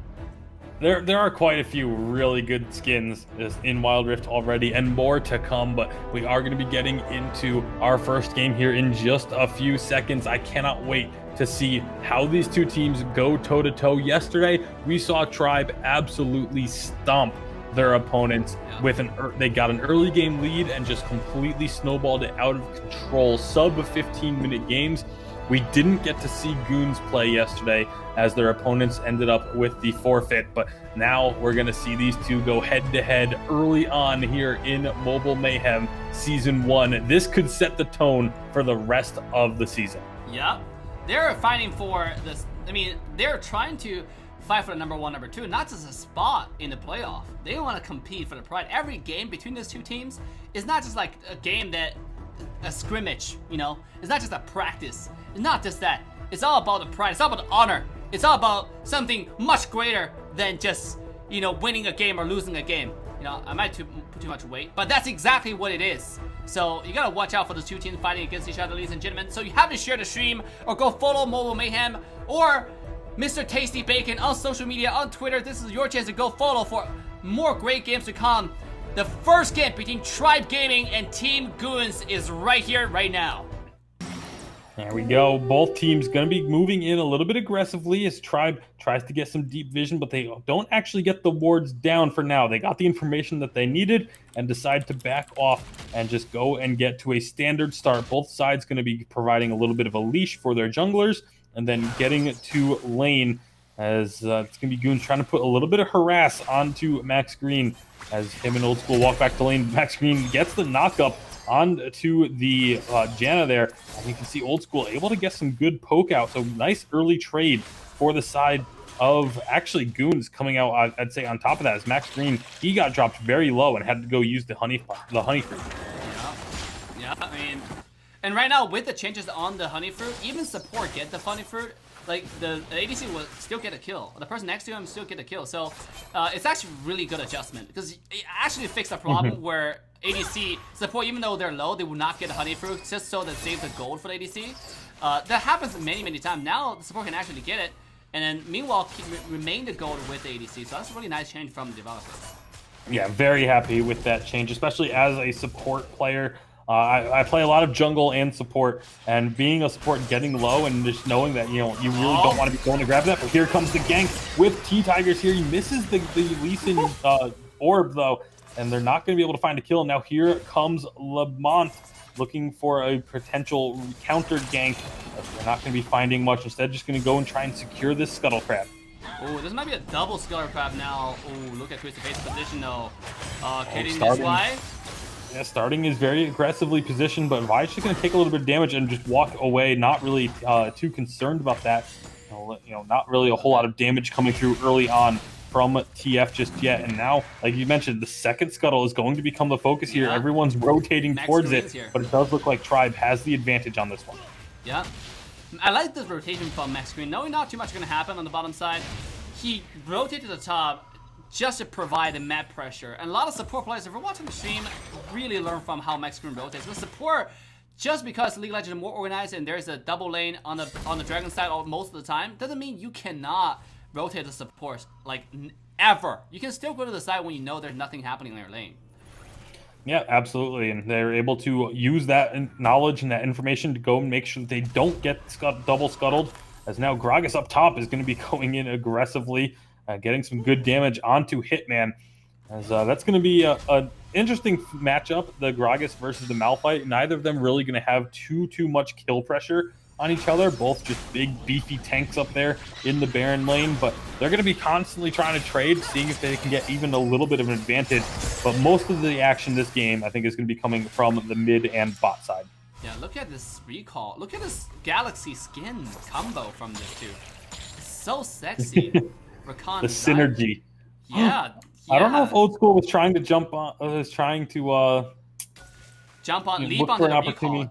recall. Take advantage of the recall, but it didn't. So it's okay. I'm not sure if he was trying to or if he knew he was just going to be staying to get a ward down and get a little bit of extra farm here. But either way, that's nothing. Also when you're watching the stream, ladies and gentlemen, that's a lot of stuff. Like when you're watching pro play, make sure you learn from the pro players, like how they ward, at what time did they ward. For example, this ward. Why did Old School even ward here, right? Because look, 10 seconds later, Dragon's gonna spawn. So a lot of times when you play random games, so Lee Sin. Tigers gets found by the Jhin. Now they're trying to get back under the turret, but he's in a bad spot here. But here comes the Twisted Fate teleporting in as well. They do end up losing the Rakan. Max Green goes down. First blood going the way of Goons. Whoo! Walking to the best spot is Team Tribe. They tried to get a little bit of early game pressure from a flank on the ADC, but it turned out that White has the same mind of thought. Oh, Lee Sin trying to steal right here. Lee Sin's looking to get over the wall. He has the Orbian, he can get in, but he does think better of it and decides to back off. Usually when you're going in, if you go in solo just trying to get a skill like that, it's usually a kind of a last-ditch effort. It's a desperation play of sorts. And so, Tribe okay, it's just the first dragon. It's an ocean dragon. It's not the end of the world if we don't get it. Just let it go, and they try and get some positioning elsewhere. Try and make some plays later on in the game. Meanwhile, Chuck up in this top lane is going to be using the fact that Malphite was not there, because Malphite was on that dragon, to get some good damage on this turret, as well as stealing away the honey. I was just about to say, stealing dragon is a play that you only make in the ranked games. But then, I remember the last game. I remember the Kai'Sa, I remember the Fiora, so no, I was absolutely wrong. You can steal dragon anytime you want. Doesn't matter if it's pro or just regular ranked game. Speaking of that bottom side, and lots of action here on the bottom side of the map. That's going to be the chains connecting onto Twisted Fate, but he gets the flash over the wall.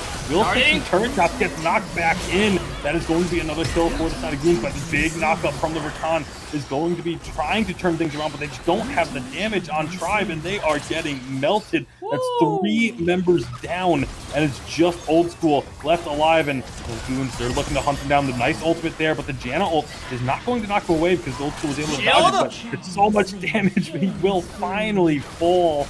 A great defensive effort there by Old School, trying to hold off as long as he could, but in the end, the turret will go down, and he's not able to find anything else. Oh my goodness. This is the top tier gameplay that you guys came here to watch. One team looking to engage, the other team knowing their game plan, had the counter engage ready in mind. That's exactly what I'm saying. Vi has a really good single target, and he's really good at peel. You do not want to engage on a team when Vi has ultimate and everything ready, because he does so much damage. Top side, Porky. And top side looking for a play onto Chuck. Goons feeling confident after those last couple kills, but they do end up backing up to get Lee Sin, who went in just a little bit too deep.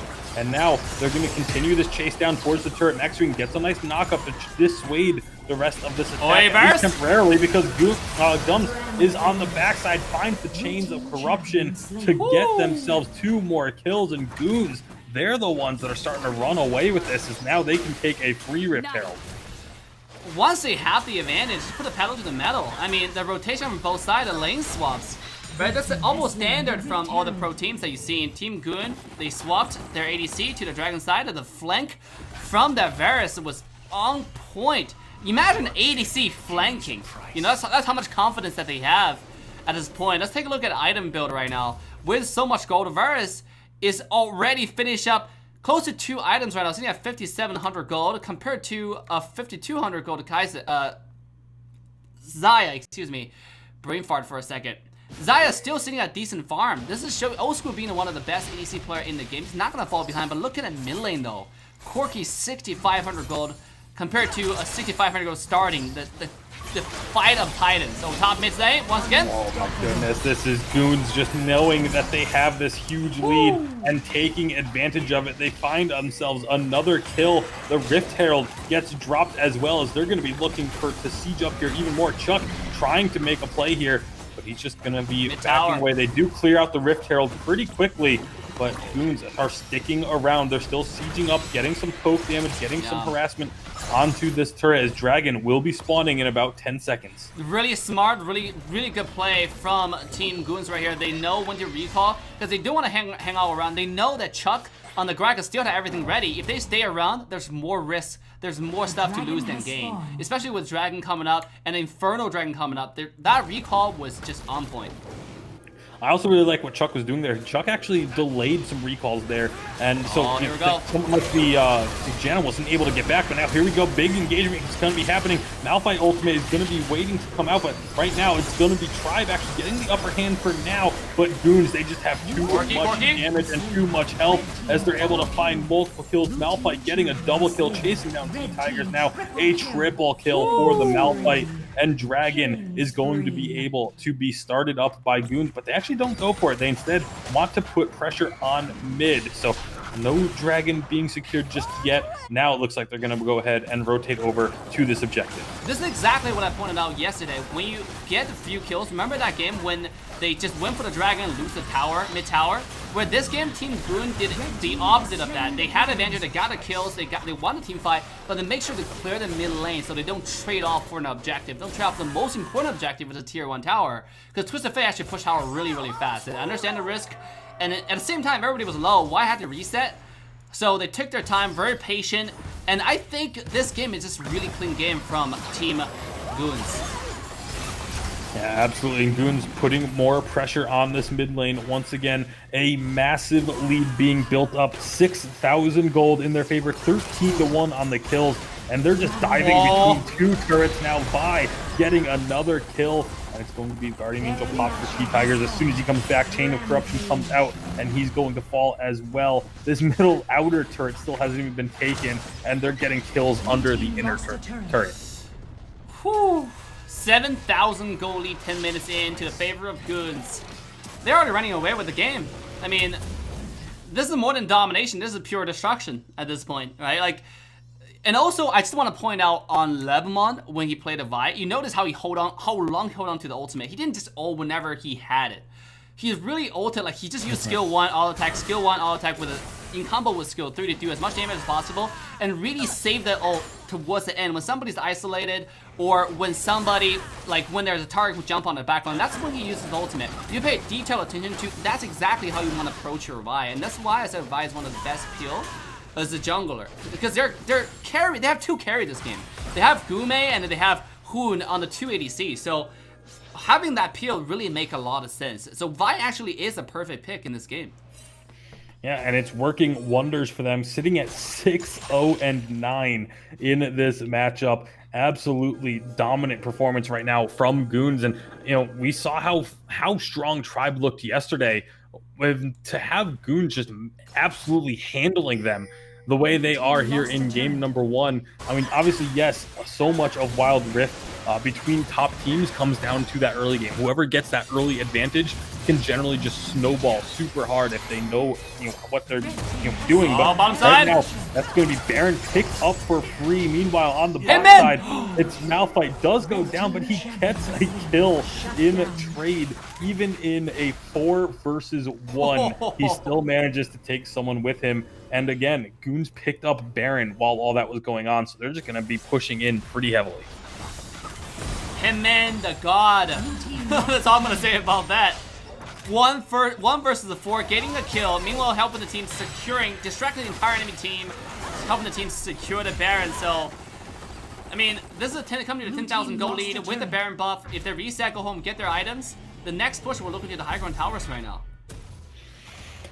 Yeah, I mean, there's only one turret outside the base left standing for Tribe to try and defend. They have taken down their two side lane turrets, but that is all that they've managed to secure thus far this game. Only 2 kills to their name, and one of them was just in a 4 versus 1 that they finally managed to get their second kill. Exactly. Right now, Max Green, he's going to be in a little bit of trouble, but so is starting as Lebmont has set his sights onto this Twisted Fate, just hunting him down and taking him out, solo killing the enemy mid laner.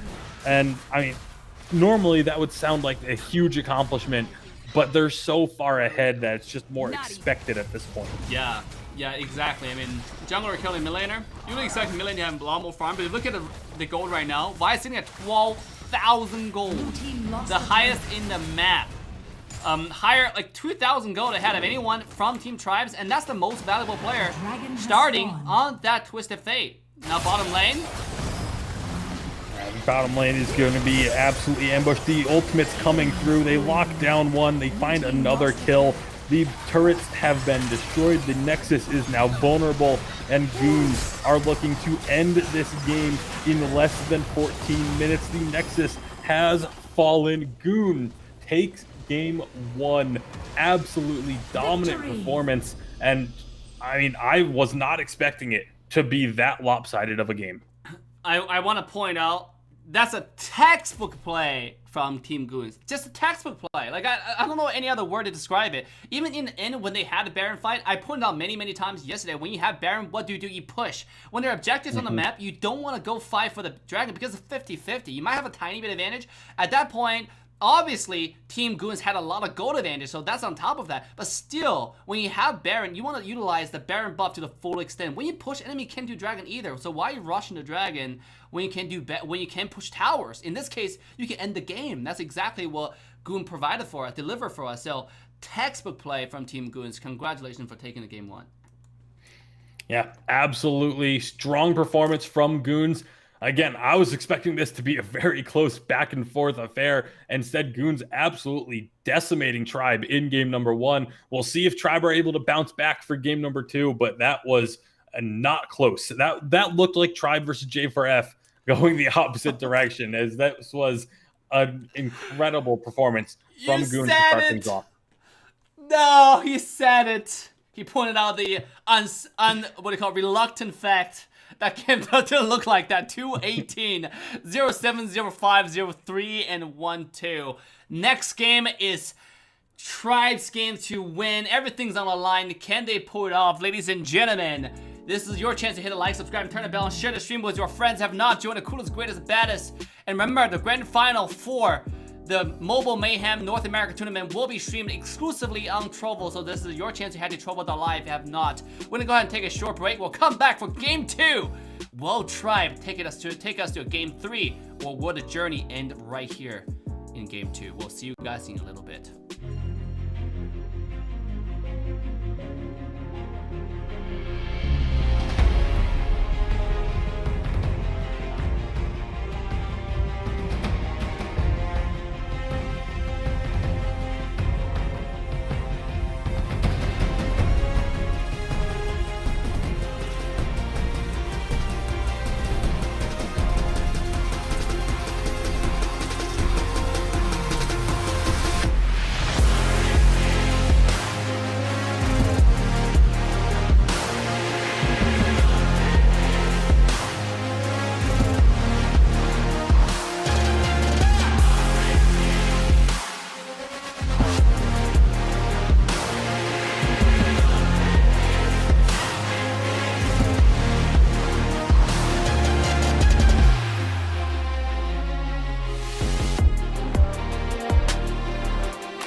Alright, ladies and gentlemen, boys and girls, humans and pets alike, welcome back to the potentially last game of the night.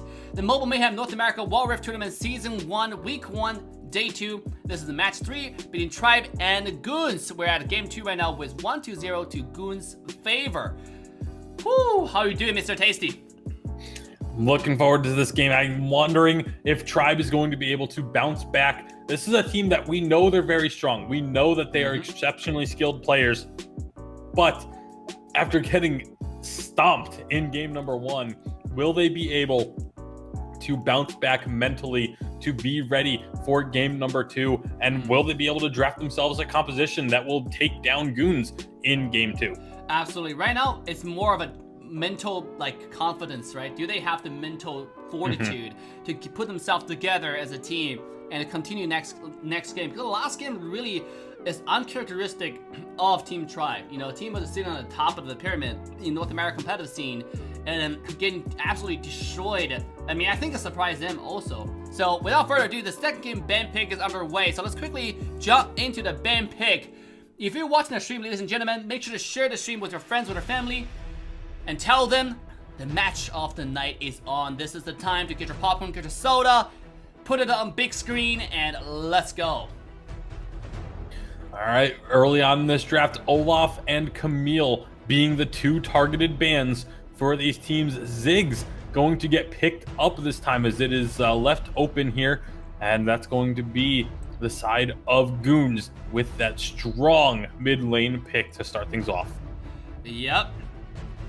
Very, very good pick, Ziggs. Last game was banned by them. This game, they have first pick. They ban Camille, take Ziggs.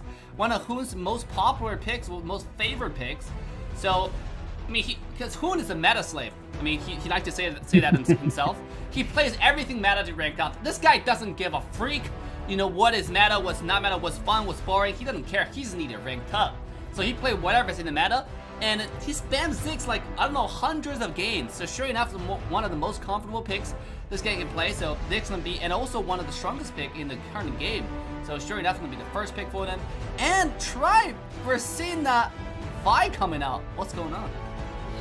A little surprised to see it so early, just because, you know, they are hovering the Braum, and you know, Braum is a pick that could be contested still. If they really wanted the Vi here, there's nothing that Goons could have done to stop them from taking that later on in the draft. So very surprising to see it done as a first pick, but I guess they're just looking for more counter pick opportunities by saving other picks for the end.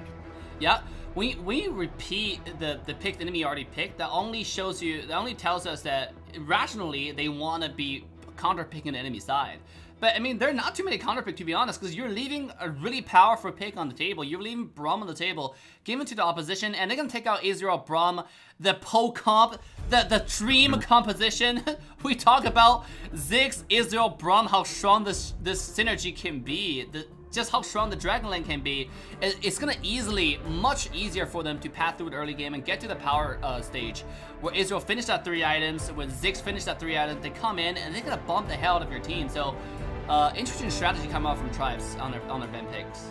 Yeah, I mean, it's not the worst situation for Tribe to give up the Braum because, again, Max Rian on Alistar, this is one of his biggest comfort picks. He places Alistar exceptionally well, and with pairing it with the Kaisa, this is a pick that Old School has been playing a ton of as well. So these two, that's like, I would say this is probably their most comfortable bottom lane, is the Alistar Kaisa for the side of Tribe. But what they're going to round out their comp with, who's going to be their mid laner for starting, is kind of the biggest question. You know, we've seen him play so many different champions throughout the different events. You know, he was grinding Corki for a while. He grinds Akali.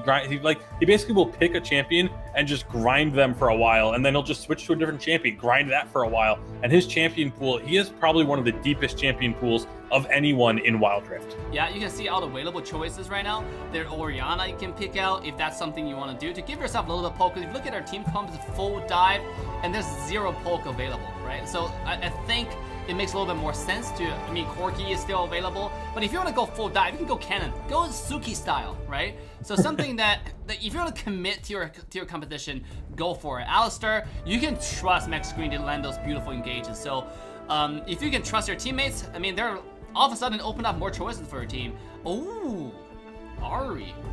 Interesting choice to go for the Ahri. Like you said, we were expecting. I was expecting something that was a little bit more dive focused, something like the Akali or the Kennen. But to have the Ahri come out, knowing that he's up against the Ziggs, I think that's largely why he wanted something with that a little bit more of the extra range to be able to poke and farm up from a safe distance, because he was going to be up against the Ziggs, but also someone who can go for that all-in one-shot potential on someone like the Ziggs. If he catches Ziggs with a charm, once we get towards level 5, level 6, that can just be an all-in kill.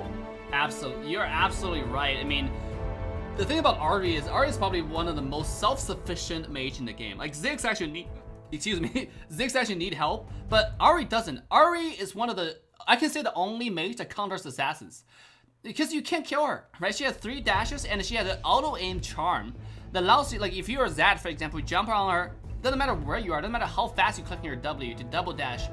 If you auto-aim the charm, it's gonna hit. It's gonna hit you right after you land. All she need to do is time it right. On top of the 3 dashes she has almost impossible to kill. Now the thing is, it's all about synergy. So Ahri also offers quite a bit of early game burst damage if you're able to land that charm, as Tasty pointed out. So still though, does it work with the composition? Because we talk about, it's all about synergy.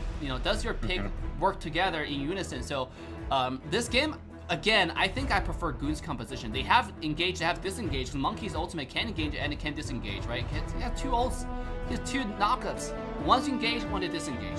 And then same as Gragas. Gragas can engage, can disengage. And the other side is just poke. So really, really good comps come out from GOON.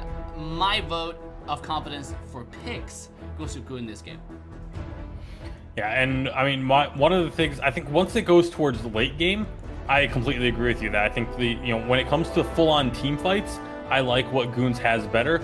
But if Tribe can avoid those fights, this is one of those compositions where if they can just prevent the fights from happening and go for the poking and split pushing and just kind of stalling out around objectives, then that's where I think Tribe's composition can find some advantages. If they can get those leads early game, again, we've seen so many times with these 2 teams specifically, if they get an early game lead, they just snowball it out of control, and it feels like Tribe is just all about trying to get an early game advantage with this one.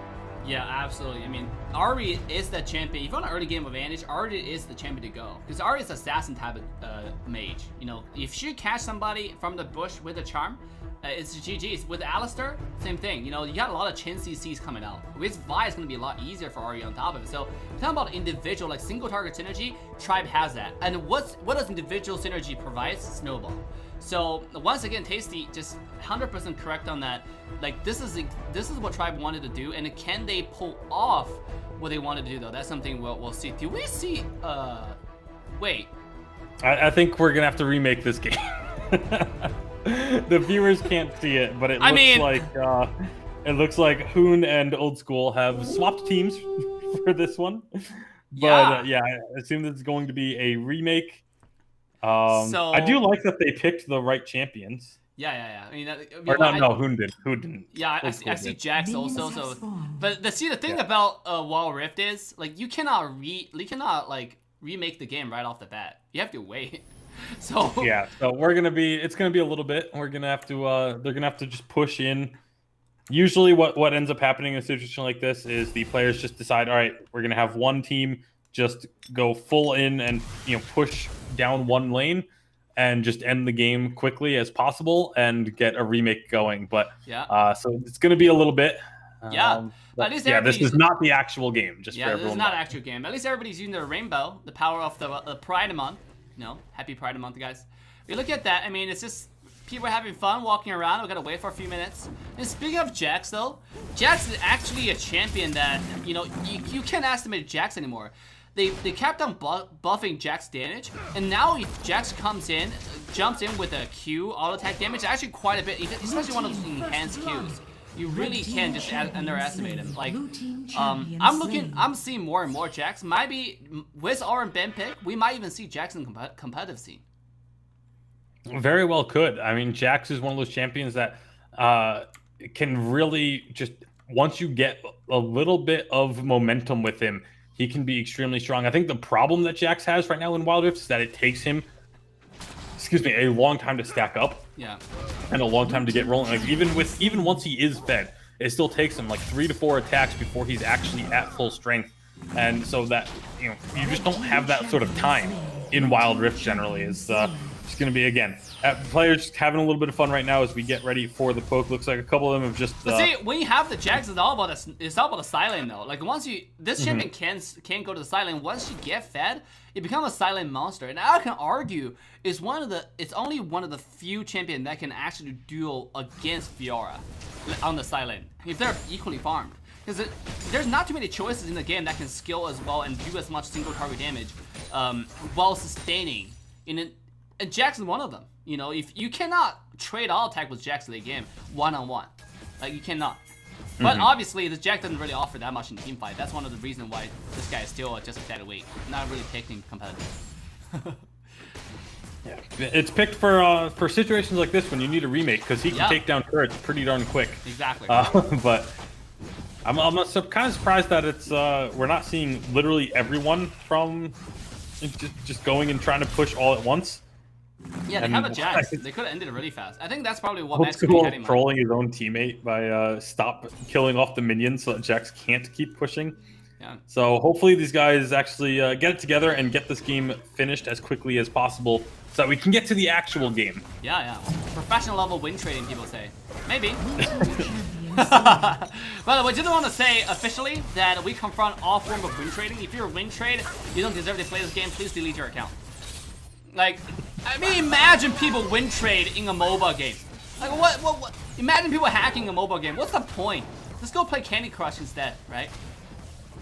Yeah, absolutely. Win trading is just, I don't understand the mentality of people that win trade because it's like, what do you actually, like, your rank isn't earned. Like, yeah, you can flex your rank now, but like, everyone knows that you didn't earn it. It's not like it's something that's like, I don't know. It doesn't make sense to me. It's if you're gonna go for an achievement, it should be an earned achievement. Like it's the same thing as boosting, right? Do you understand like why people pay so much money for other people to boost their accounts? Like I don't understand that at all. Like I don't understand the mentality. Yeah, no, I don't get it whatsoever.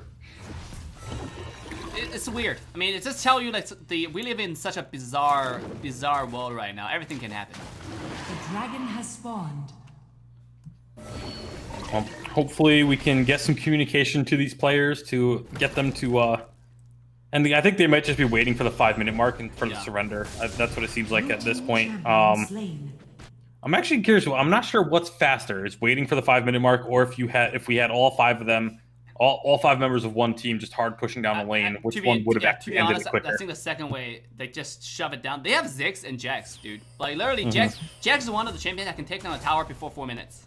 You know, literally, because right now after the tower defense buff, it's almost impossible to do it. But Jax is one of the champions who can, especially give him a cannon anyway. He's gonna do it. You cannot.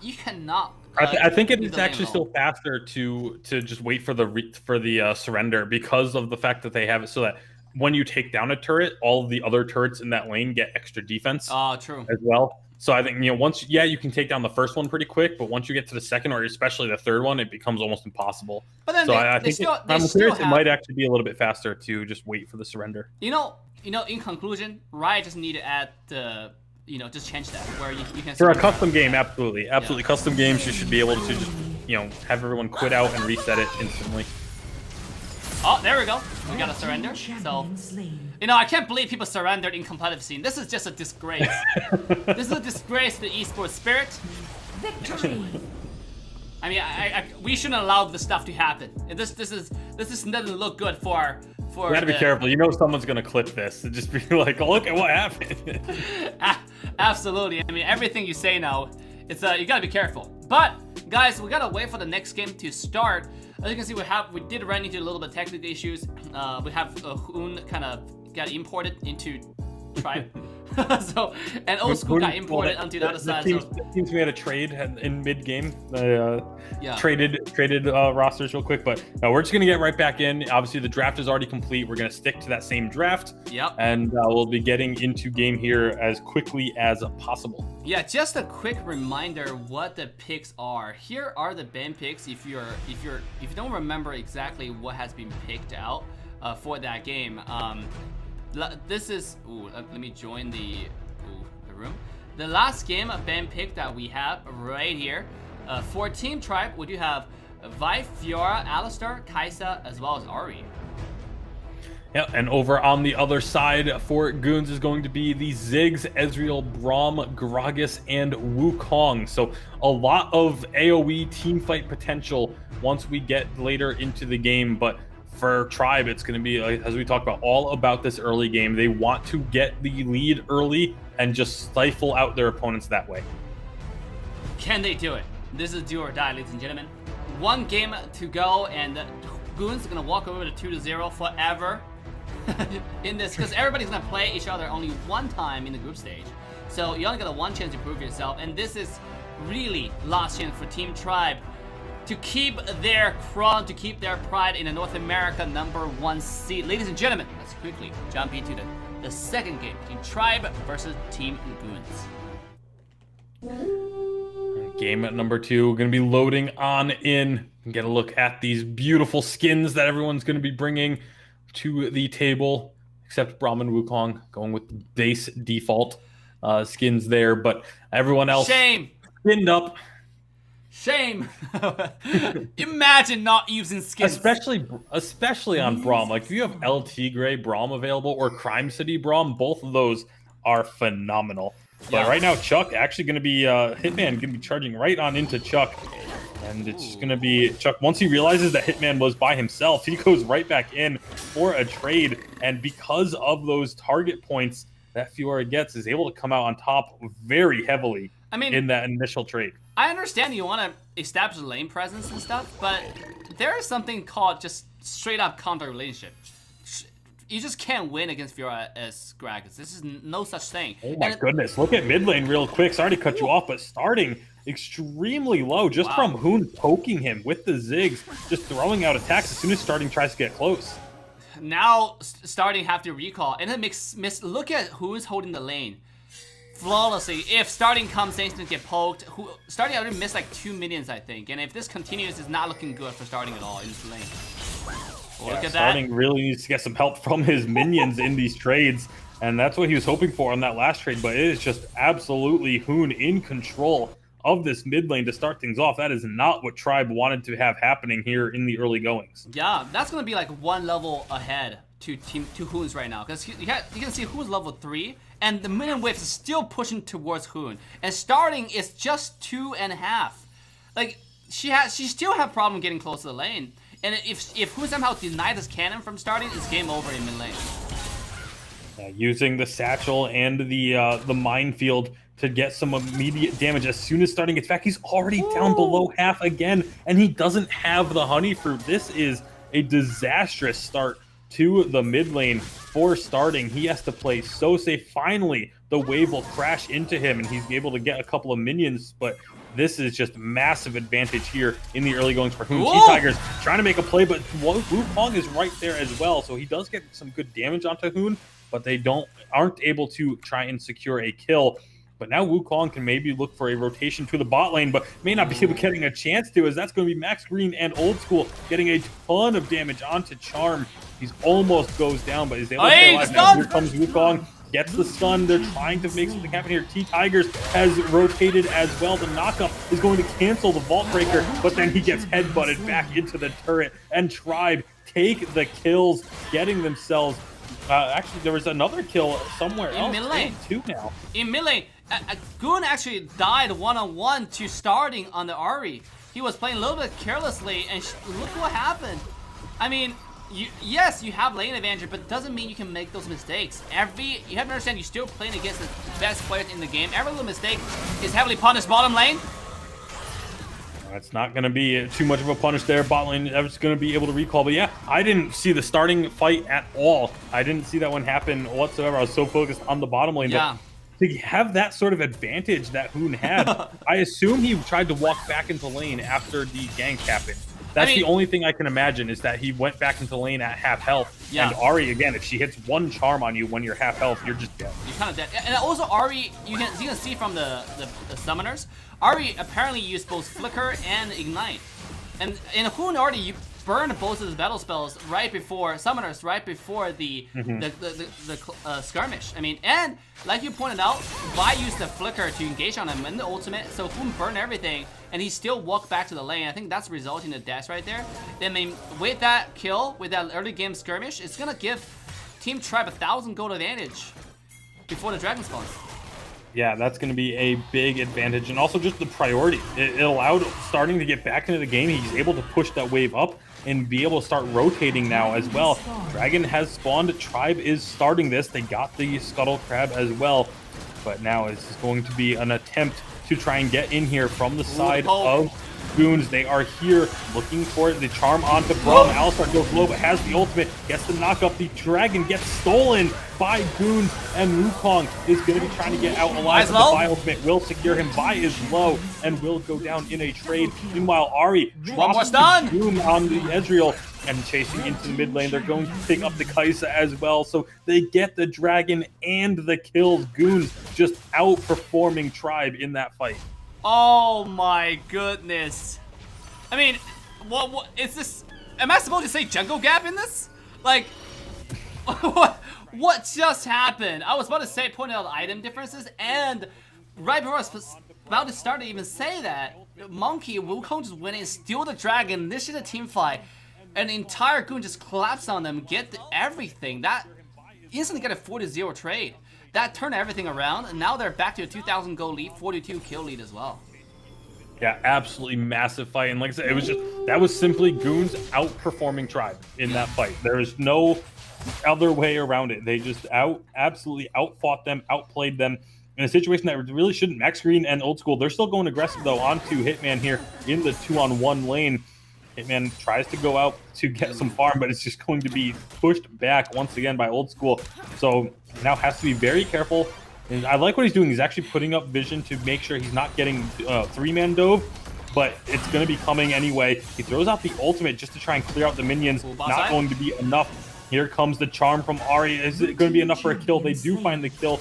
The turret is going to stand for now, but next minion wave should be able to knock that one down. Meanwhile, in the mid lane, Wukong trying to make a push onto the mid turret. Fiora is here to stop, but it is just going to be the clone that he ends up stopping when all is said and done. Now the Rift Herald gets started up. Tribe has vision of this, but they are not close. Look at the Rift Herald team fight. Here it comes. Yeah, Braum's going to be getting hit up, but T-Tigers is the one that is going to drop. The charm lands onto Wukong. Nice ult! A knock up from the Wukong though, and the Alistar getting in as well. It's a lot of damage, but it's not going to be enough for Tribe to turn this around. Starting, doing what he can, but Alistar is going to fall, and 3 more kills for the side of Goons. They are absolutely just decimating Tribe here in these 2 early games. They're killing it right now. They're absolutely killing it with the Braum ults. I mean, I was about to point out, T-Tigers, I think, is rushing the engage a little bit more. If you look at the last game, Vi's mainly played on a secondary engage. He engaged with skill 1 and skill 3 auto attack, but it's not really ultimate. And T-Tigers committing the Vi's ultimate way too early, which put their team in a kind of awkward position. In the last team fight, oh, what? Wait, did I just see the flash bomb going over there?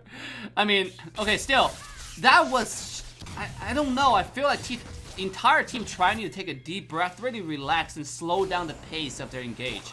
But at this point, the more you slow it down, the worse it becomes. Again, it's just, you're looking at the same situation. The Calm that's poking. Oh! Top side. Chuck very narrowly avoiding death there, but now the Rift Herald is going to get dropped in this top lane. Tribe is pushing in mid at the same time. They're going to try and trade perhaps, but the minions get cleared out, so they have no trade opportunities. Now they know they have LeBlanc split. They're going to be able to get in onto Braum. Braum goes down early. T-Tiger securing that kill. Max Green is very low as well, but he's got the ult running, so he's tanking up some good damage. But LeBlanc able to re-engage, find a couple more kills. Starting has to run for the hills. Now here comes Chuck, maybe trying to click off Gume at the end, but the rest of the team is still here. That's a 1 versus 4, and you're not going to get it done. Chuck falling as well, a triple kill for Ezreal, and Goons just pulling further and further ahead as that all happens right before the dragon spawns. Yep, the Infernal Dragon, securing this dragon number 2, 5,000 gold lead. I mean, this is just every step they take is one more step towards a 2-0 sweep.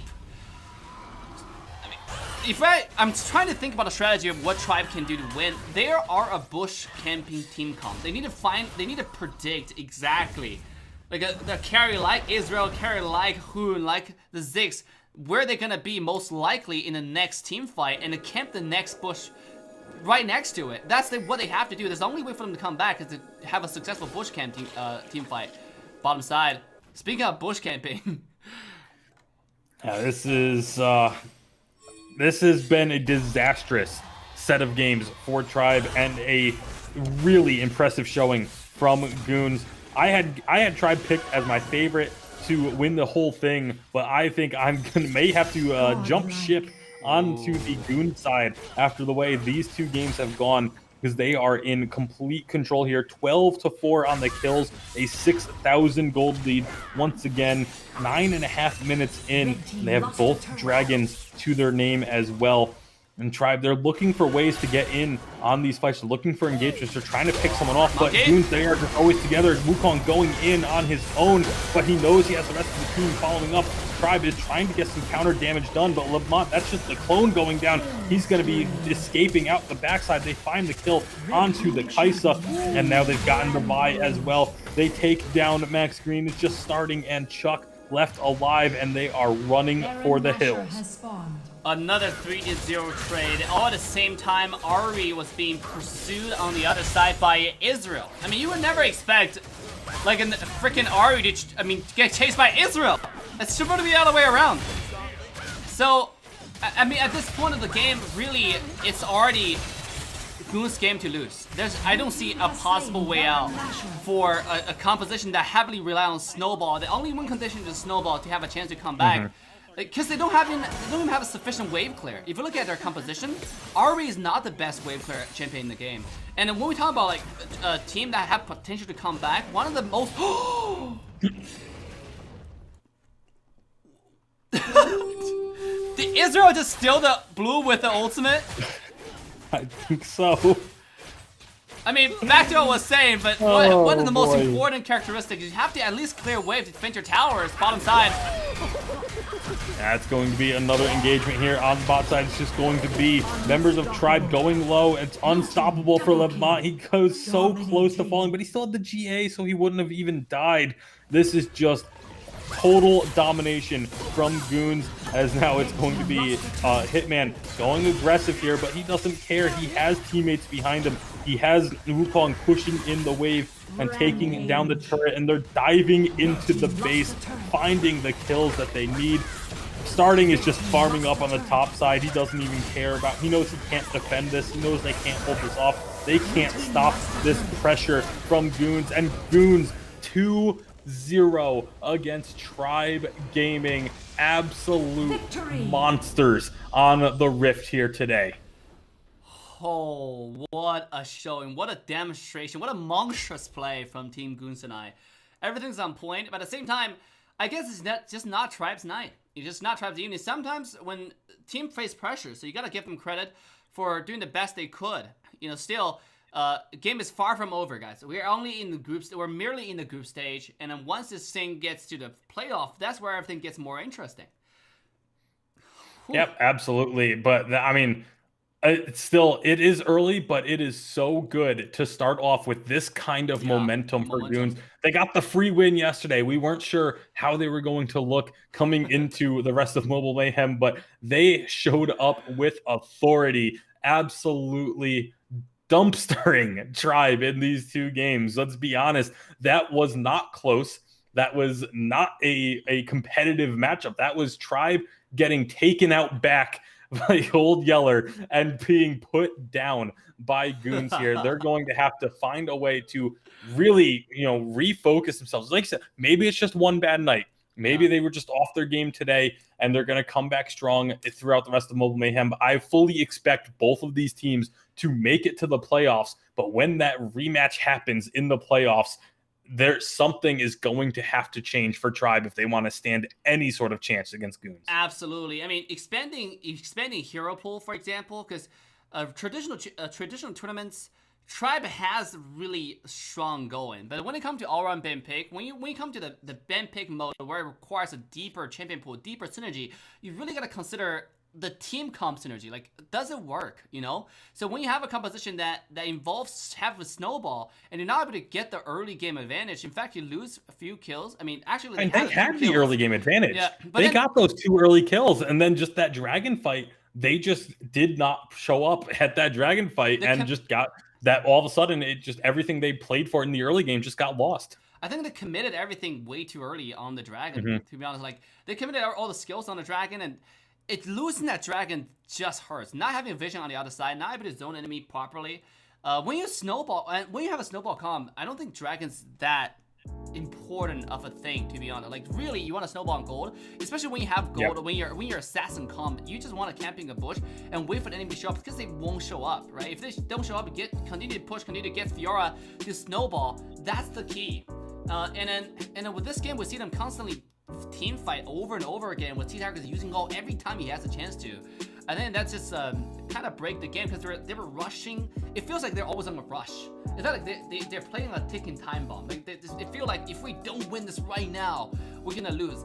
It kind of make me feel which, I mean, is technically not wrong. Yeah. They had an early game snowball composition. They had to win early. So when you aren't winning early, you start to feel more and more desperate, because every single minute that passes, you know your opponents are going to get stronger and going to be outscaling you. So I understand where it comes from, but at the same time, if you lose the first couple of fights, you need to take a step back and just try and farm, try and avoid those fights and rotate around, try and out-rotate your opponents. But it's just so difficult when you fall behind early, and GOONs, again, being an extremely strong team, they know that once they have that lead, they are the ones that are pushing the issue. They're forcing those fights to come out. They're forcing Tribe to have to answer them at objectives. And that's how you play with a lead in Wild Rift. You take that early lead and you just force the issue. You make sure that your opponents are having to fight you before they can get themselves farmed up. Oh my goodness. I mean, I don't even know what to say at this point. What a great demo from team GOONs all around. Let me go ahead and quickly show you guys the end of the day standing right here. We have some actually outdated information. Sorry about that. Let me just quickly change that up. So there we go. The updated information as we speak. You can see that Mayham and Team GOONs are sitting at a comfortable 4-point position. But Mayham and GOONs haven't played each other yet. And Team Tribe is sitting at 2 points. They lost 2-0. If they lost 2-1, at least that's like, you know, decent. But 2-0, it really hurts their past 2 playoffs. Yeah, and absolutely, it's gonna be, you know, obviously those top 4 teams make it to the playoffs. Mayhem and GOONs very much the front runners to get to those playoffs, but Mayhem haven't played GOONs or Tribe yet. I still feel GOONs and Tribe are the 2 strongest teams that we have seen, but I mean, if Tribe, the way that they just got handled by GOONs, maybe there is something to it. Maybe Mayhem is going to be able to watch those games back and pick up something for when they have those matchups against Tribe later down the road. But one thing is for sure, and that is that we are going to have some incredible matches the rest of the way here in the Mobile Mayhem group stage. Yep, absolutely. This is the tournament to watch, guys. If you haven't liked, subscribed, and turned the bell on, haven't followed Mr. Tasty Bacon, make sure to go ahead and do that so you get the most up-to-date schedule. Haven't followed Mobile Mayhem, go ahead and do that so you can follow every single tournament, every single matches along the way. Mobile Mayhem right now is producing the highest quality tournament, League Format 4, League of Legends Wild Rift in North America. And actually, frankly speaking, all around the world, they're doing a lot of tournaments. And at the same time, make sure to follow us on Trovo.live, because the grand finals will be streamed exclusively on Trovo. So if you haven't gone to Trovo, they have been the pioneer for supporting the entire North America scene, the competitive scene for Wild Rift, in SEA as well, all across the globe. Mobile esports in general. Mobile esports in general, exactly. And that's the place to be. That's the next hype. If you're looking for mobile esports, go to those places, sign up, and stay strong, stay happy, stay productive for the evening. Even though it's evening, get some sleep. Good night. So we'll see you guys next week for the week 2 of Mobile Mayhem Season 1 Wild Rift North America Tournament. Once again, this tournament is brought to you by AssassinDave, me, and the sexy and charming Tasty Bacon.